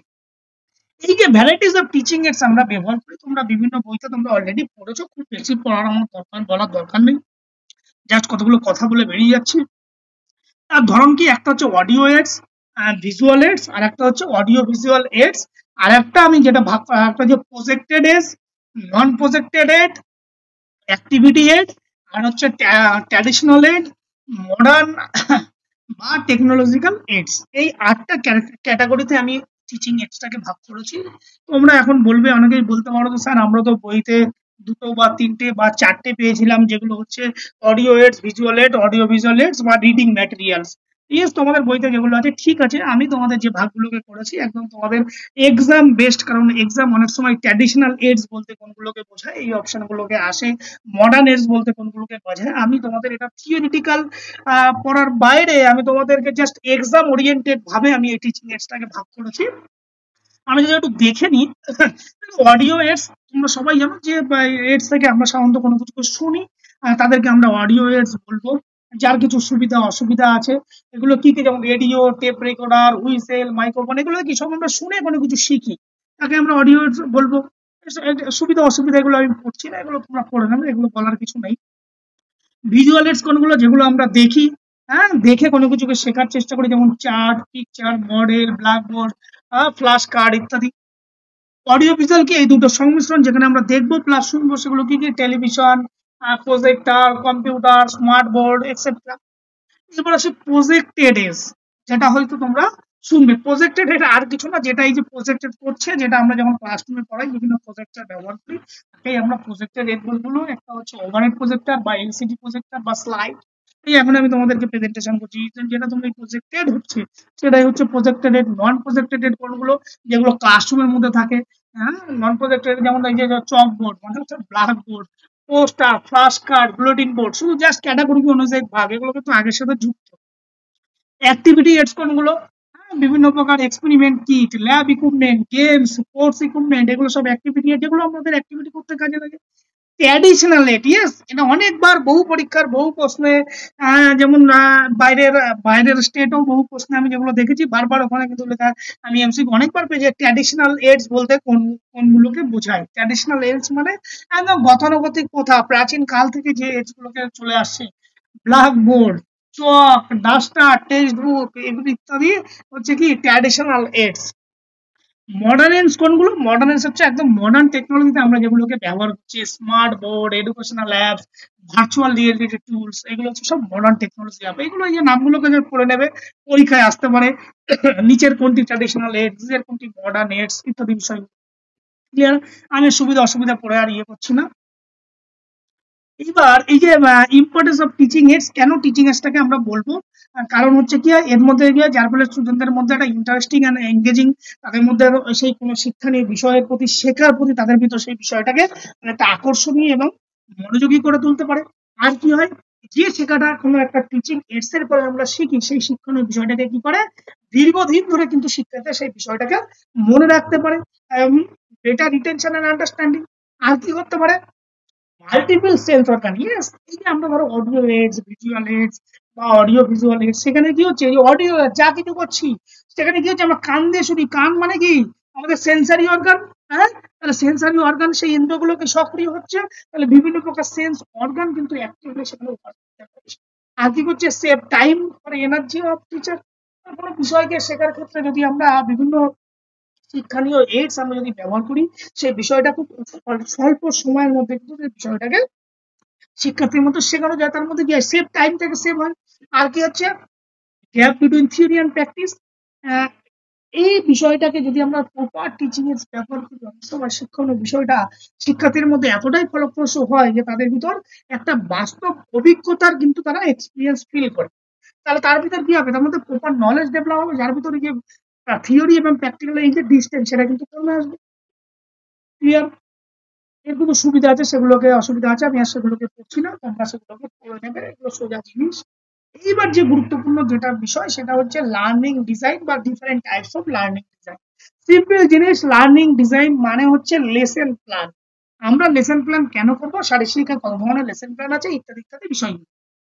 তাহলে প্রথমে যদি আমরা লার্নিং ডিজাইন কি বলবো, যে লেসন প্ল্যানটা কি, লেসন প্ল্যান কি একটা একটা পদ্ধতি, একটা নির্দিষ্ট প্রক্রিয়া, যেটার মাধ্যমে কি করি, যেটার মাধ্যমে শিক্ষক কোনো শিক্ষাদানের বিষয়কে সঠিক পরিকল্পনা অনুযায়ী প্ল্যানিং করে, সঠিক শখ অনুযায়ী প্ল্যানিং করছে, যার ফলে কি হচ্ছে সেই প্ল্যানিং মাফিক শিক্ষার্থীদের সামনে সেই বিষয়টাকে উপস্থাপন করছে, যার ফলে কি হচ্ছে সেই শিক্ষাদান বা সেই শেখার বিষয়টা শিক্ষার্থীদের কাছে কি হয় কার্যকরী হয়ে উঠছে। সেটাই হচ্ছে লার্নিং ডিজাইন। তাহলে দেখো এখানে লেখা আছে learning design structure and systematic process. Yes, নির্দিষ্ট স্পেসিফিক স্ট্রাকচার আছে, সিস্টেমেটিক প্রসেস, যেটা কি করছে by which teacher plan, teacher সেটাকে পরিকল্পনা করছে। কেন পরিকল্পনা করছে, sorry plan, organise and deliver করছে। কাদের উপর ডেলিভার করছে, institutional activity to ensure effective teaching learning. এই যে effective to ensure effective teaching learning, হ্যাঁ, তার মানে কি আমি যে বিষয়টাকে শেখাবো ছাত্রছাত্রীদেরকে, সেই বিষয়টাকে যাতে সঠিকভাবে নির্দিষ্ট সময়ের মধ্যে ছাত্রছাত্রীদের উপযোগী করে শেখার জন্য আমি একটা স্ট্রাকচার প্ল্যান মাফিক আমি ছাত্রদের সাথে শেখাবো, সেটাই হচ্ছে আমার লার্নিং ডিজাইন বা লেসন প্ল্যান। এই যে লার্নিং ডিজাইনের মূল উদ্দেশ্য কি, লার্নিং ডিজাইনের মূল উদ্দেশ্য হচ্ছে যে শিক্ষার্থীদের নির্দিষ্ট লক্ষ্য, কোনো একটা বিষয়কে শেখার ক্ষেত্রে যাতে সেই নির্দিষ্ট লক্ষ্যে সেটা পৌঁছাতে পারে, সেটা হচ্ছে লার্নিং ডিজাইনের মূল অবজেক্টিভ। এছাড়া বেশ কিছু অবজেক্টিভ আছে, কি to ensure systematic and organise teaching, অর্থাৎ শিক্ষাদান যে প্রক্রিয়া সেই পদ্ধতিগত এবং একটা সংগঠিত করা লার্নিং ডিজাইন। আর কি হচ্ছে help the student achieve the specific learning outcome, নির্দিষ্ট কোনো ফলাফল বা নির্দিষ্ট কোনো অবজেক্টিভকে উদ্দেশ্যকে অর্জন করার জন্য এটা সাহায্য করে। আর কি হচ্ছে উপযুক্ত শিক্ষণ পদ্ধতি, আমি কোন বিষয়টাকে কখন কোন ধরনের টিচিং মেথড আমি বলবো, কোন টিচিং এডস আমি ব্যবহার করব, সেটাকে জানতে সাহায্য করে, যার ফলে শিক্ষার্থীরা সেই বিষয়টাকে খুব সহজে শিখতে পারে। এর ফলে কি হবে, স্টুডেন্টদের মধ্যে একটা অ্যাক্টিভ পার্টিসিপেশন এবং তাদের মধ্যে একটা অ্যাক্টিভ এঙ্গেজমেন্টের প্রবণতা তৈরি হবে। আর কি হবে, to make teaching effective, interesting and learner centric মানে শিক্ষার্থী কেন্দ্রিক, অর্থাৎ স্টুডেন্টদের মতো করে আমি শিক্ষণীয় বিষয়কে উপস্থাপন করছি। আর কি হবে, it integrated the theoretical knowledge with practical skill. হ্যাঁ, আর কি হবে, to evaluate the improve the teaching learning process continuously. আর কি হবে, to holistic development, ensure holistic means all round development. শিক্ষার্থীর মধ্যে যেটা কগনিটিভ, অ্যাফেক্টিভ বা সাইকোমোটর ডোমেন আছে সেই সমস্ত দিকের বিকাশ ঘটবে। ক্লিয়ার? এখন এই শারীরিক শিক্ষার ক্ষেত্রে বা ফিজিক্যাল এডুকেশনের ক্ষেত্রে যে varieties of teaching varieties of learning ডিজাইনের মধ্যে মূলত লার্নিং ডিজাইন হচ্ছে দুই প্রকার, এক হচ্ছে জেনারেল লার্নিং ডিজাইন আর একটা হচ্ছে স্পেসিফিক লার্নিং ডিজাইন। এর বাইরে কিন্তু আর কিছু নেই। আমরা আসবো সেগুলো নিয়ে। তার আগে আমরা জেনে নিই যে এই যে main element of learning design, এই যে লেসন প্ল্যান করছি তার মূল উপাদানগুলো কি। তার উপাদান একটা হচ্ছে অবজেক্টিভ, অর্থাৎ আমরা কি শেখাতে যাব, এই প্ল্যানিংটা, এই লার্নিং ডিজাইনটা কেন করা হয়েছে, তার একটা স্পেসিফিক উদ্দেশ্য আছে। সেই উদ্দেশ্যকে আমরা পরিষ্কার থাকবে যাতে শিক্ষার্থীরা সেই বিষয়টাকে খুব সহজভাবে বুঝতে পারে যে আমরা এই উদ্দেশ্যের জন্য এই কাজটাই করছি। কন্টেন্ট, ইয়েস, কোনো একটা লার্নিং ডিজাইন মানে কি নির্দিষ্ট কোনো বিষয় কেন্দ্রিক করে উঠবে, তার জন্য কন্টেন্ট থাকবে। টিচিং মেথড, সঠিক টিচিং, সেই শিক্ষণীয় বিষয়টাকে শেখাতে সঠিক টিচিং মেথড থাকবে। লার্নিং অ্যাক্টিভিটি, কি ধরনের অ্যাক্টিভিটি আমরা করব, হ্যাঁ, বা কি ধরনের পরিকল্পনা আমি করব, শিক্ষার্থীরা কিভাবে অংশগ্রহণ করবে, তার সমস্ত প্রক্রিয়া ওখানে থাকবে। টিচিং এডস থাকবে, হ্যাঁ। আর সবার শেষে কি হয়, এটা ফিডব্যাকটা হয়তো আগে যাওয়ার কথা ছিল, ইভ্যালুয়েশন বা ফিডব্যাক, মূল্যায়ন আমি তাদেরকে করবো। এই মূলত দিকগুলোকে মাথায় রেখে কিন্তু আমাদের একটা লেসন প্ল্যান বা আমাদের লেখা হয়। এখন ইম্পর্টেন্স ইন ফিজিক্যাল এডুকেশন, শারীরিক শিক্ষার উপাদানগুলো এখানে আমি কতগুলো এক্সাম্পল দিয়েছি যে কি শেখার জন্য এই লার্নিং ডিজাইন গুলো মূলত করা। দেখো ভলিবলের আন্ডারআর্ম পাস, হ্যাঁ, steps of underarm pass, demonstration practice, student practice, volleyball ইত্যাদি বিষয়গুলো আমরা আসছি পরে। এখন এই যে স্টেপস অফ লার্নিং ডিজাইন, যেগুলো হচ্ছে আমাদের এই যে দুটো লার্নিং ডিজাইনের ক্ষেত্রে দু রকম, জেনারেল লেসন প্ল্যানের ক্ষেত্রে একরকম, স্পেসিফিক লেসন প্ল্যানের ক্ষেত্রে একরকম। সেই লার্নিং ডিজাইন গুলো যদি আমরা দেখি, এগুলো একই জিনিস, এগুলো বুঝছি না। টাইপস অফ লার্নিং ডিজাইনের ক্ষেত্রে মূলত যে লার্নিং ডিজাইন বা একটা লেসন প্ল্যানের মধ্যে মূলত আমরা বলেছিলাম যে দু ধরনের লার্নিং ডিজাইন, একটা হচ্ছে জেনারেল, একটা স্পেসিফিক। তাহলে আমরা জেনারেল লার্নিং প্ল্যানিং এ বা জেনারেল লেসন প্ল্যানে আমরা সাধারণত কি করি, সাধারণত আমাদের যে মূল লক্ষ্য থাকে কি নিউরোমাসকুলার কোঅর্ডিনেশন ডেভেলপ করা, আর হচ্ছে কি জেনারেল ফিজিক্যাল ফিটনেস ডেভেলপ। সেখানে মূলত কি হয়, সেখানে মূলত আমরা বিভিন্ন প্রকার ফ্রি হ্যান্ড এক্সারসাইজ বা রিদমিক অ্যাক্টিভিটি যেগুলো হয়, সেই অ্যাক্টিভিটি গুলো শেখানোর জন্য আমাদের জেনারেল লেসন প্ল্যান করা হয় বা জেনারেল লেসন প্ল্যান নিয়ে থাকি। তাহলে স্পেসিফিক লেসন প্ল্যান আমরা কাদের জন্য করবো, স্পেসিফিক লেসন প্ল্যান আমাদের নেওয়া হয় পার্টিকুলার কোনো মোটর স্কিলকে শেখানোর জন্য, পার্টিকুলার কোনো গেমের পার্টিকুলার কোনো স্কিলকে আমরা শেখানোর জন্য কিন্তু আমরা স্পেসিফিক লেসন প্ল্যান নিয়ে থাকি। এখন এই জেনারেল লেসন প্ল্যান মূল উদ্দেশ্য কি, মূল উদ্দেশ্য হচ্ছে to develop neuromuscular coordination and physical fitness through rhythmic activity free exercise. Clear? পরীক্ষায় কিন্তু এমসিকিউ আসতে পারে জেনারেল লেসন প্ল্যানে কোন ধরনের অ্যাক্টিভিটি করা হয়, সেখানে দেখা হলো বিভিন্ন গেমের নাম দেওয়া হলো, কোনো গেম কিন্তু এখানে শেখানো হয় না, এখানে শুধুমাত্র রিদমিক অ্যাক্টিভিটি বা ফ্রি হ্যান্ড এক্সারসাইজ যেমন ক্যালিস্থানিক্স, ডাম্বেল, রেজিম, অ্যারোবিক, মার্চ পাস্ট ইত্যাদি সমস্ত কিছু কিন্তু জেনারেল লেসন প্ল্যানের আওতায় পড়ে। এখন এই জেনারেল লেসন প্ল্যানের মূলত লেসন প্ল্যানের জেনারেল হোক স্পেসিফিক হোক চারটে মেন পার্ট। কি কি? ফার্স্ট পার্ট হচ্ছে ইন্ট্রোডাক্টরি পার্ট, সেকেন্ড পার্ট হচ্ছে মেন পার্ট, 3 নম্বর পার্ট হচ্ছে রিক্রিয়েশনাল পার্ট, 4 নম্বর হচ্ছে রিঅ্যাসেম্বল এন্ড ডিসমিসাল। এটা তোমরা সবাই জানো। মূল যে ডিফারেন্স, দুটো জায়গায় ডিফারেন্স, জেনারেল লেসনের ক্ষেত্রে স্পেসিফিক লেসনের ক্ষেত্রে কোথায় কোথায় ডিফারেন্স। ফার্স্ট ইন্ট্রোডাক্টরি পার্টে যদি আমরা আসি, এই জায়গাটায় কিছুটা ডিফারেন্স আছে। তুমি যদি এখানে অ্যাক্টিভিটি দেখো, জেনারেল লেসনের ক্ষেত্রে ইন্ট্রোডাক্টরি পার্টে 1 নম্বরে যাবে অ্যাসেম্বলি, 2 নম্বরে যাবে ওয়ার্মিং। ক্লিয়ার? 3 নম্বরে থাকবে হচ্ছে কি স্পেসিফিক ওয়ার্মিং আপ। জেনারেল লেসনের ক্ষেত্রে only for general warming up, specific warming up. কেন স্পেসিফিক ওয়ার্মিং আপ আমরা স্পেসিফিক লেসনের ক্ষেত্রে লিখবো, তার কারণ হচ্ছে স্পেসিফিক যে পার্টিকুলার আমি কোনো টাস্কটাকে করবো, ধরো ভলিবলের আন্ডারআর্ম পাস, এখন ভলিবলের আন্ডারআর্ম পাস করতে গেলে আমাদের কোন কোন মাসেল গুলোকে ইনভলভ, সেই পার্টিকুলার মাসেল গুলোকে আমি সেই কাজের জন্য আরেকটু উপযুক্ত করে তোলার জন্য কিন্তু আমি ভ্যারাইটিস অফ এক্সারসাইজ দেব। সেই জন্য আমাদের স্পেসিফিক ওয়ার্ম আপ দিতে হবে। কিন্তু জেনারেল লেসনের প্ল্যানের ক্ষেত্রে কিন্তু ইন জেনারেল ওয়ার্মিং আপ হবে, সেক্ষেত্রে কিন্তু কোনো স্পেসিফিক ওয়ার্মিং আপ হবে না। ক্লিয়ার? আর একটা জায়গায় যেটা পার্থক্য, সেটা হচ্ছে 3 নম্বর অপশনের, যেখানে রিক্রিয়েশনাল অ্যাক্টিভিটির জায়গায় থাকবে হচ্ছে lead up game, lead up game. এই দুটোর মধ্যে পার্থক্য কি?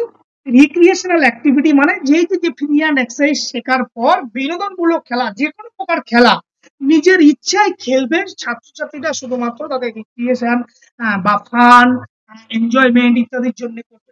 সেটা হচ্ছে recreational game. Lead up game কোনটা? লিড আপ গেম হচ্ছে স্পেসিফিক লেসনের ক্ষেত্রে হয়, সেখানে পার্টিকুলার কোনো আমি স্কিলকে শেখাবো। এখন লিড আপ গেমের ক্ষেত্রে কি করবো, সেই যে স্কিলটা আমি শেখালাম সেই স্কিলটা এখন তাদের ইচ্ছা মতো করে, যে মতো করে আমি শেখালাম সেই মতো করে তাদের মতন করে দুটো গ্রুপের মধ্যে একটা কম্পিটিশন বা দুটো নিজের ইচ্ছা মতো করে সেই পার্টিকুলার টাস্কটাকে সে করবে, সেটাই হচ্ছে লিড আপ গেম। মানে খেলার চলে সেই গেমটাকে স্কিলটাকে ডেভেলপ করা। ক্লিয়ার? মানে এই মূলত 4টে পার্ট পরীক্ষায় আসতে পারে। যে লেসন প্ল্যানের কটা পার্ট? 4টে পার্ট, ইন্ট্রোডাক্টরি, মেন পার্ট, আর হচ্ছে রিক্রিয়েশনাল বা লিড আপ গেম, আর হচ্ছে রিঅ্যাসেম্বল অ্যান্ড ডিসপোজাল। ইন্ট্রোডাক্টরি পার্টের দুটো পার্ট, একটা অ্যাসেম্বলি রোল কল আর একটা হচ্ছে ওয়ার্মিং আপ। এইবার হচ্ছে মেন পার্ট। এই মেন পার্টের মধ্যে কিন্তু 5টা তোমাদের পার্ট আছে, সেটা কিন্তু জানা দরকার। সেগুলো কি কি? স্টেপস। ফার্স্ট হচ্ছে ওরিয়েন্টেশন, 2 হচ্ছে ডেমনস্ট্রেশন, 3 হচ্ছে এক্সপ্লেনেশন, 4 হচ্ছে প্র্যাকটিস, 5 হচ্ছে সুপারভিশন কারেকশন। একদম স্টেপ বাই স্টেপ হবে। এই যে তোমাদের এর আগে প্রেজেন্টেশন টেকনিকের সময় বলেছিলাম না যে শর্ট ফর্ম আছে 5টা, আর সেই 5টা দেখো এখানে। এখন ওরিয়েন্টেশনকে যে পার্টিকুলার স্কিলটা বা টেকনিকটা তুমি শেখাতে চাইছো, সেটা কেন শেখাতে চাইছো, সেটা শিখলে কি হবে, সেটার উপকারিতা কি আছে, ওরিয়েন্টেশন পার্টে কিন্তু সেই সমস্ত কথাগুলোকে বলতে হবে। ডেমনস্ট্রেশনের কাজ কি? এই যে পার্টিকুলার টেকনিকটাকে তুমি তাদের সামনে একদম প্রপার ডেমনস্ট্রেশন করে দেখাবে। এক্সপ্লেনেশন কি? এইবার সেই ডেমনস্ট্রেশন কি অ্যাজ এ হোল পার্টে করলে, এক্সপ্লেনেশনে কি করবে? পার্ট বাই পার্ট সেটাকে এক্সপ্লেনেশন করবে। যে স্টেপ 1 এটা, স্টেপ 2 এটা, স্টেপ 3 এটা, স্টেপ 4 এটা।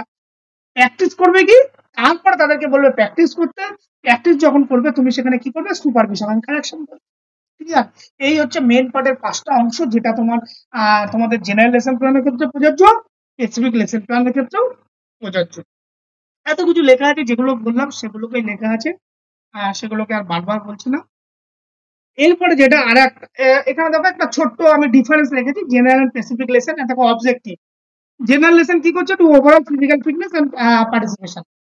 স্পেসিফিক লেসনে কি করছে? Focus on teaching specific skill, কারণ পার্টিকুলার কোনো স্কিলকে আমি শিখছি। And technique of sports. Content কি আছে? Free hand exercise, rhythmic activity, minor game. এখানে কি আছে? Progressive drill, sports specific skill practice. Clear? Recreational lead up game, এখানে রিক্রিয়েশন, এখানে লিড আপ গেম। পার্থক্যটা বোঝা গেছে? এবার তোমাদের লাস্ট যে আরেকটা টপিক আছে, সেটা হচ্ছে ক্লাসিফিকেশন অফ স্টুডেন্ট। সেটা তোমাদের জানা দরকার, তোমরা অলরেডি পড়ে এসছো। ক্লাসিফিকেশন অফ স্টুডেন্ট মানে শ্রেণী বিন্যাস। এই যে শিক্ষার্থীদের, আমরা যখন স্কুলে যারা তোমরা চাকরি করো তারা দেখবে যে ক্লাস 5-6 স্কুলে যখন ইন্টার ডিপার্টমেন্ট বা ইন্টার স্কুল টুর্নামেন্ট হয়, সেখানে স্টুডেন্টের কতগুলো ক্যাটাগরিতে ভাগ থাকে। যে ধরো একই ক্লাস 5-6 যদি তুমি করো ক্লাস ওয়াইজ কম্পিটিশন, দেখা যায় কিছু কিছু ক্লাস 5 এর বাচ্চারা হাইট বা ওয়েটের ক্ষেত্রে অনেক বেশি ক্লাস 6-7 এর থেকেও বেশি। তখন গিয়ে এই সমস্যাগুলো তৈরি হয়।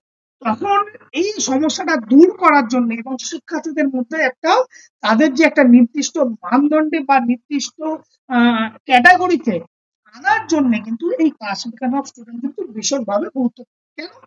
Classification of student in physical education refers to group of student based on certain criteria. কি criteria? Like age, height, weight, ability or skill. তাহলে দেখো কাশের উপর ভিত্তি করছে এজ, তাদের হাইট, তাদের ওয়েট এবং তাদের স্পেসিফিক এবিলিটির উপর ডিপেন্ড করে কিন্তু তাদেরকে ভাগ করা হয়। কেন? Effective teaching, fair competition and safety during a physical activity. এই যে ফিজিক্যাল অ্যাক্টিভিটি গুলো হবে, সেটা কি হয়? ফেয়ার কম্পিটিশন, যেখানে একটা এফেক্টিভ লার্নিং প্রসেস হয় এবং যার মধ্যে একটা সেফটি, একটা নিরাপত্তা বজায় থাকে। এই কারণেই কিন্তু ক্লাসিফিকেশন অফ দ্য স্টুডেন্ট করা হয়। এর মূলত কতগুলো অবজেক্টিভ আছে, কি কি? টু এনশিওর ফেয়ার প্লে, যেটার মধ্যে একটা ন্যায্য, সবার মধ্যে একটা নির্দিষ্ট প্রকার একটা সাম্যতা বজায় রেখে কম্পিটিশন করা হয়। আর ইকুয়াল অপরচুনিটি, প্রত্যেকের একটা ইকুয়াল সুযোগ, প্রত্যেকের সমান সুযোগ দেওয়া হয়। আর ইনজুরি আর এনশিওর সেফটি ডিউরিং, যখন কোনো কম্পিটিশন চলে, যাতে তার মধ্যে চোট প্রতিরোধের একটা নিরাপত্তা বজায় রেখে তাদের সেই অ্যাক্টিভিটিগুলো হয়। আর হচ্ছে কি? To effective teaching for group of student, কার্যকর শিক্ষাদান, শিক্ষার্থীদের সক্ষমতা অনুযায়ী তাদের নির্দিষ্ট কার্যক্রমে অংশগ্রহণ করানো হয়। আর এর ফলে কি হবে? প্রশিক্ষণ ও মূল্যায়ন আরো সংগঠিত ও ফলপ্রসূ করা হয়। Develop team spirit and cooperation, এর মধ্যে কি হয়, একই গ্রুপ যদি থাকে তাদের মধ্যে একটা টিম স্পিরিট একটা বজায় থাকে এবং একে অপরের মধ্যে একটা কোঅপারেশন করার সুযোগ থাকে।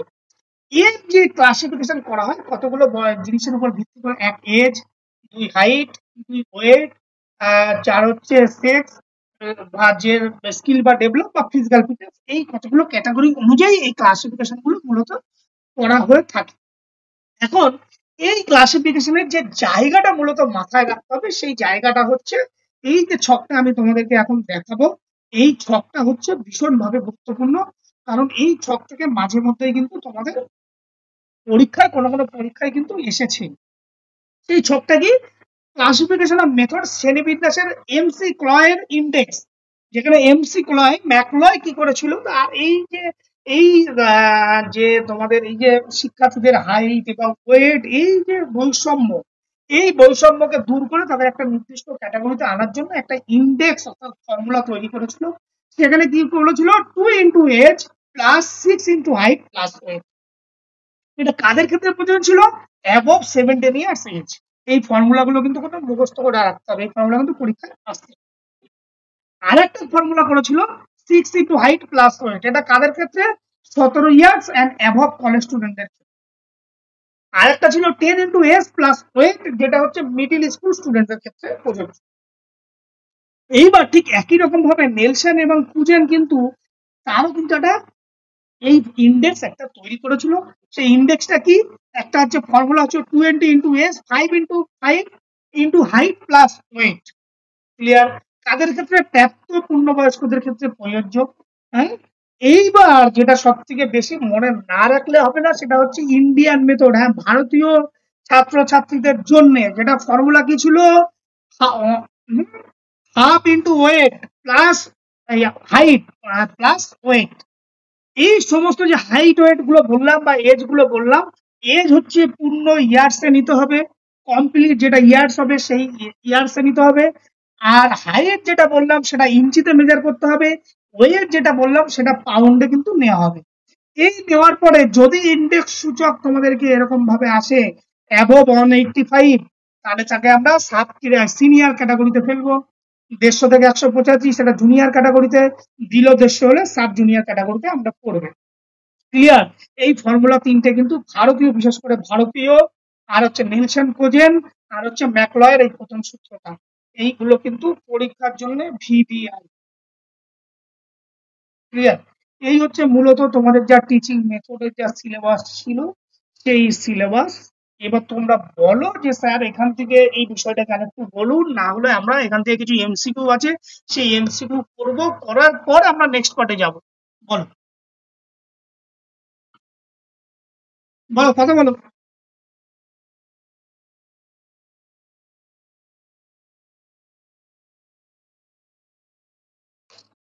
বলো, কোনো কোয়ারিজ থাকলে বলো।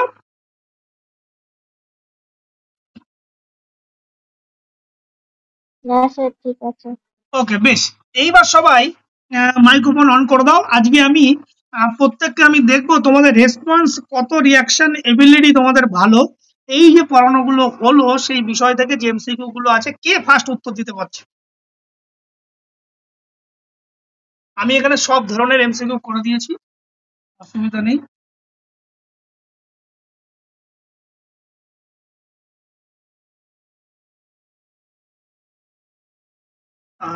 এই পার্ট থেকে 30টা প্রশ্ন রাখা আছে। বেশ, তাহলে চলে আসছি আজকে আমরা এই এডুকেশনাল টেকনোলজি বা মেথড অফ এই ক্ষেত্রে যে টুডে কুইজ, যেখানে ইম্পর্টেন্ট কোশ্চেন আছে এবং যে কোশ্চেনগুলো উত্তর আমাদের সবাইকে দিতে হবে। আমি সবাইকে বলবো মাইক্রোফোন অন করে first question, what is the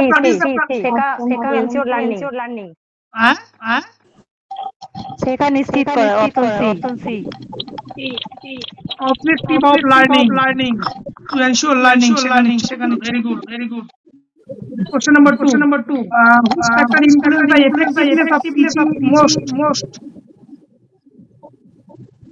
কোন উপাদানটি শিক্ষাদানের কার্যকারিতায় বেশি প্রভাবিত করে? Option C. Availability of teaching aids. C.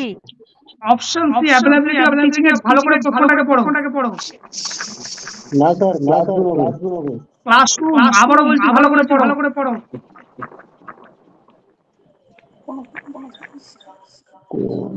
Personal yes, শিক্ষকের ব্যক্তিত্ব। কারণ শিক্ষা দিয়েও বিষয়বস্তু আমরা যখন টিচিং করেছিলাম, শিক্ষার মূল উপাদান কয়টি? তিনটি। শিক্ষক, লার্নার, বিষয়বস্তু। তাহলে শিক্ষকের পার্সোনালিটি হবে অপশনে। Formal education take place in, formal education কোথায় ঘটে? Institution B. Very good. 4 number, outdoor teaching method in physical education mainly used for. Outdoor physical education কি? Formative skill. obviously motor Option B. skill development. very good. Inductive teaching progress from inductive follow the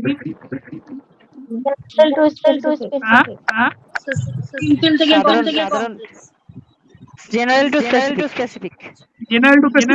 আর কেউ Inductive. simple to complex আর কেউ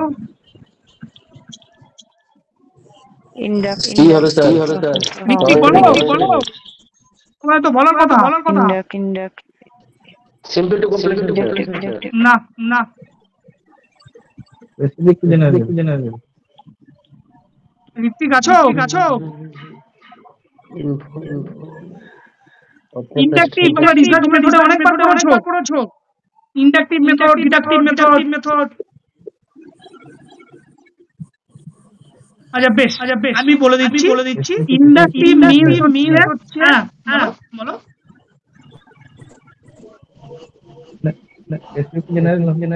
obviously specific to general হবে। আমি তাও বলে দিচ্ছি সবার জন্য। ইন্ডাকটিভ মিন হচ্ছে ইনক্রিজ। যখন পার্টিকুলার কোনো একটা তথ্য যখন সর্বসাধারণের জন্য হয় তখন সেটা হচ্ছে ইন্ডাকটিভ মেথড। ডিডাকটিভ কোনটা? যখন সর্বসাধারণের কোনো তখন পার্টিকুলার কোনো একজনের প্রতি প্রভাব বিস্তার করে তখন সেটা হচ্ছে deductive method. Deductive means decrease, inductive mean increase মানে কি? স্পেসিফিক থেকে জেনারেলের জন্য হবে, নির্দিষ্ট থেকে সাধারণের জন্য। Clear? Inductive teaching progress from specific to general. মাথায় রাখবে। 6 number, a chart used teaching is an example of next বলো।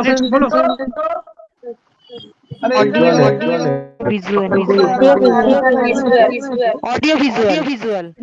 চার্ট ইউজড অডিও ভিজুয়াল কেন হবে? চার্টে কি কোনো অডিও বেরোবে? obviously visual.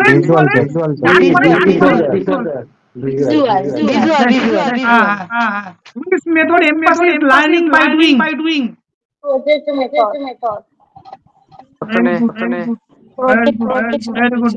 Very good. Classification of students important because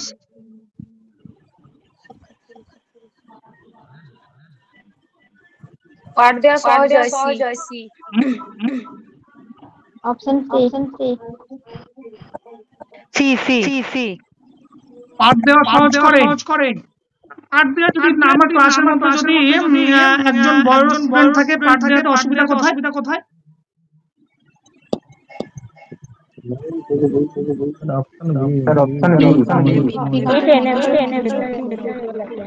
ব্যক্তিগত মনোযোগ দেওয়া বা অপশন নোটের মধ্যে লেখা কলম না। A model used for demonstration a skill is a demonstration করছে। গতিশীল সহায়ক। হ্যাঁ visual. obviously visual. Very good. Which factor is least control in teaching? শিক্ষাদানের কোনটি সবচেয়ে কম নিয়ন্ত্রণযোগ্য? B. Student home environment. Students home. Home environment. পরিবেশ। Very good. 11. The drill method is mainly used in physical education for. Drill method. B. Skill perfection. Very good. Informal education generally happen through Option B. Family and Very peers. good, very good, very good. Teaching aids are essential because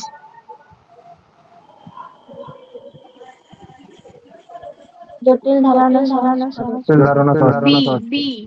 best, best, very good, very good, very good. Affective domain focus on. Option B. Option B. Attitude. Very good, very good, very good, very good. Which of these is an indoor teaching method in physical education? Group discussion Yes, sir. Group discussion. Very good, very good. Deductive method progress from. General Very good, very good. Which lesson plan stage involve asking previous knowledge question? ঠিক আছে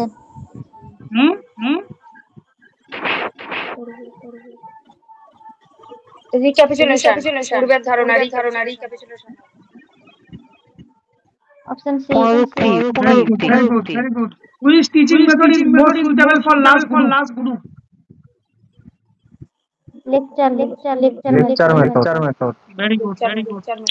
In physical education, which method is best for skill development? Drill method. Drill method Learning aids like method and chart fall under visual aids. which domain learning focus on feeling, attitude and emotion. Cognitive domain ভালো করে পড়ো। ও sorry B হবে sir Option B. Which domain learning focus on feeling, attitude and emotion. Psychomotor B. Affective domain অনুভূতিমূলক। একটু আগেই তো এই প্রশ্নটার উত্তরটা করলে তোমরা। বাংলাতে না হ্যাঁ বলো। অনুভূতি করা আছে A teaching aids that involves both sound and visual is called Audio visual. which method helps to develop leadership in students? Role play এই জন্যই লিডারশিপ কলেজে ডেভেলপ করার জন্য তোমাদের বিভিন্ন সময় বিপিএড কলেজে সবাইকে লিডারশিপ করার দায়িত্ব দেওয়া হয়, রোল প্লে করতে দেওয়া হয়। Which factor is an external to teaching but still influence it?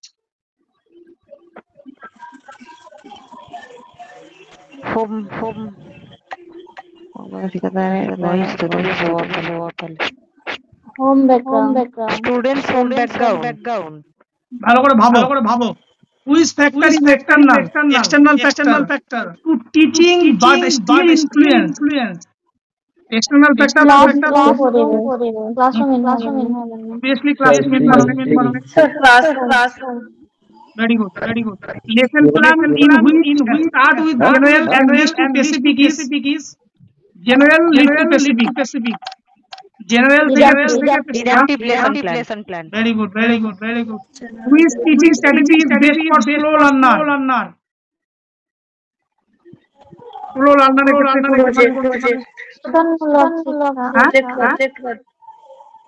Hello? Obviously remedial teaching. Very good. The heuristic teaching means heuristic শব্দের অর্থ Learning by self-discovery. Option B. Very good. Demonstration method is suitable for Option A. teaching physical activities. Classification of students. Basic intelligence is called. বুদ্ধিমত্তা বিমূর্তে শিক্ষার্থীদের শ্রেণী বিশেষ করাকে বলা হয় Option A. এটা গেল আমাদের আজকের টিচিং মেথডের ক্লাস। তোমরা বলো, এখন বাজে 10:30, কম্পিউটারটাকে শেষ করতে চাইছি, তোমরা কি চাইছো বলো। ওকে স্যার না ওকে স্যার না, সবাই বলো মানে আমি সেই তোমাদের আগে চাও পাওয়াটা এবার আমার সেটা আগে বলো তোমরা কি চাইছো না? আমি চাই স্যার। সবাই একটু বলো হ্যাঁ স্যার হোক স্যার হোক হোক না তাহলে আমাকে একটু 2-3 মিনিট একটু রেস্ট দিতে হবে, মানে আমার কথা বলতে কষ্ট হচ্ছে। হ্যাঁ স্যার 5 মিনিট রেস্ট নিন স্যার, সবাই 5 মিনিট ব্রেক হয়ে যাচ্ছে 5 মিনিট একটু রেস্ট না দিলে আমরা মানে কথা বলতে আমরা অসুবিধা হচ্ছে, আমি কিছু জায়গাগুলো তাহলে 5 মিনিট রেস্ট। হ্যাঁ স্যার 10টা 35। হ্যাঁ স্যার ঠিক আছে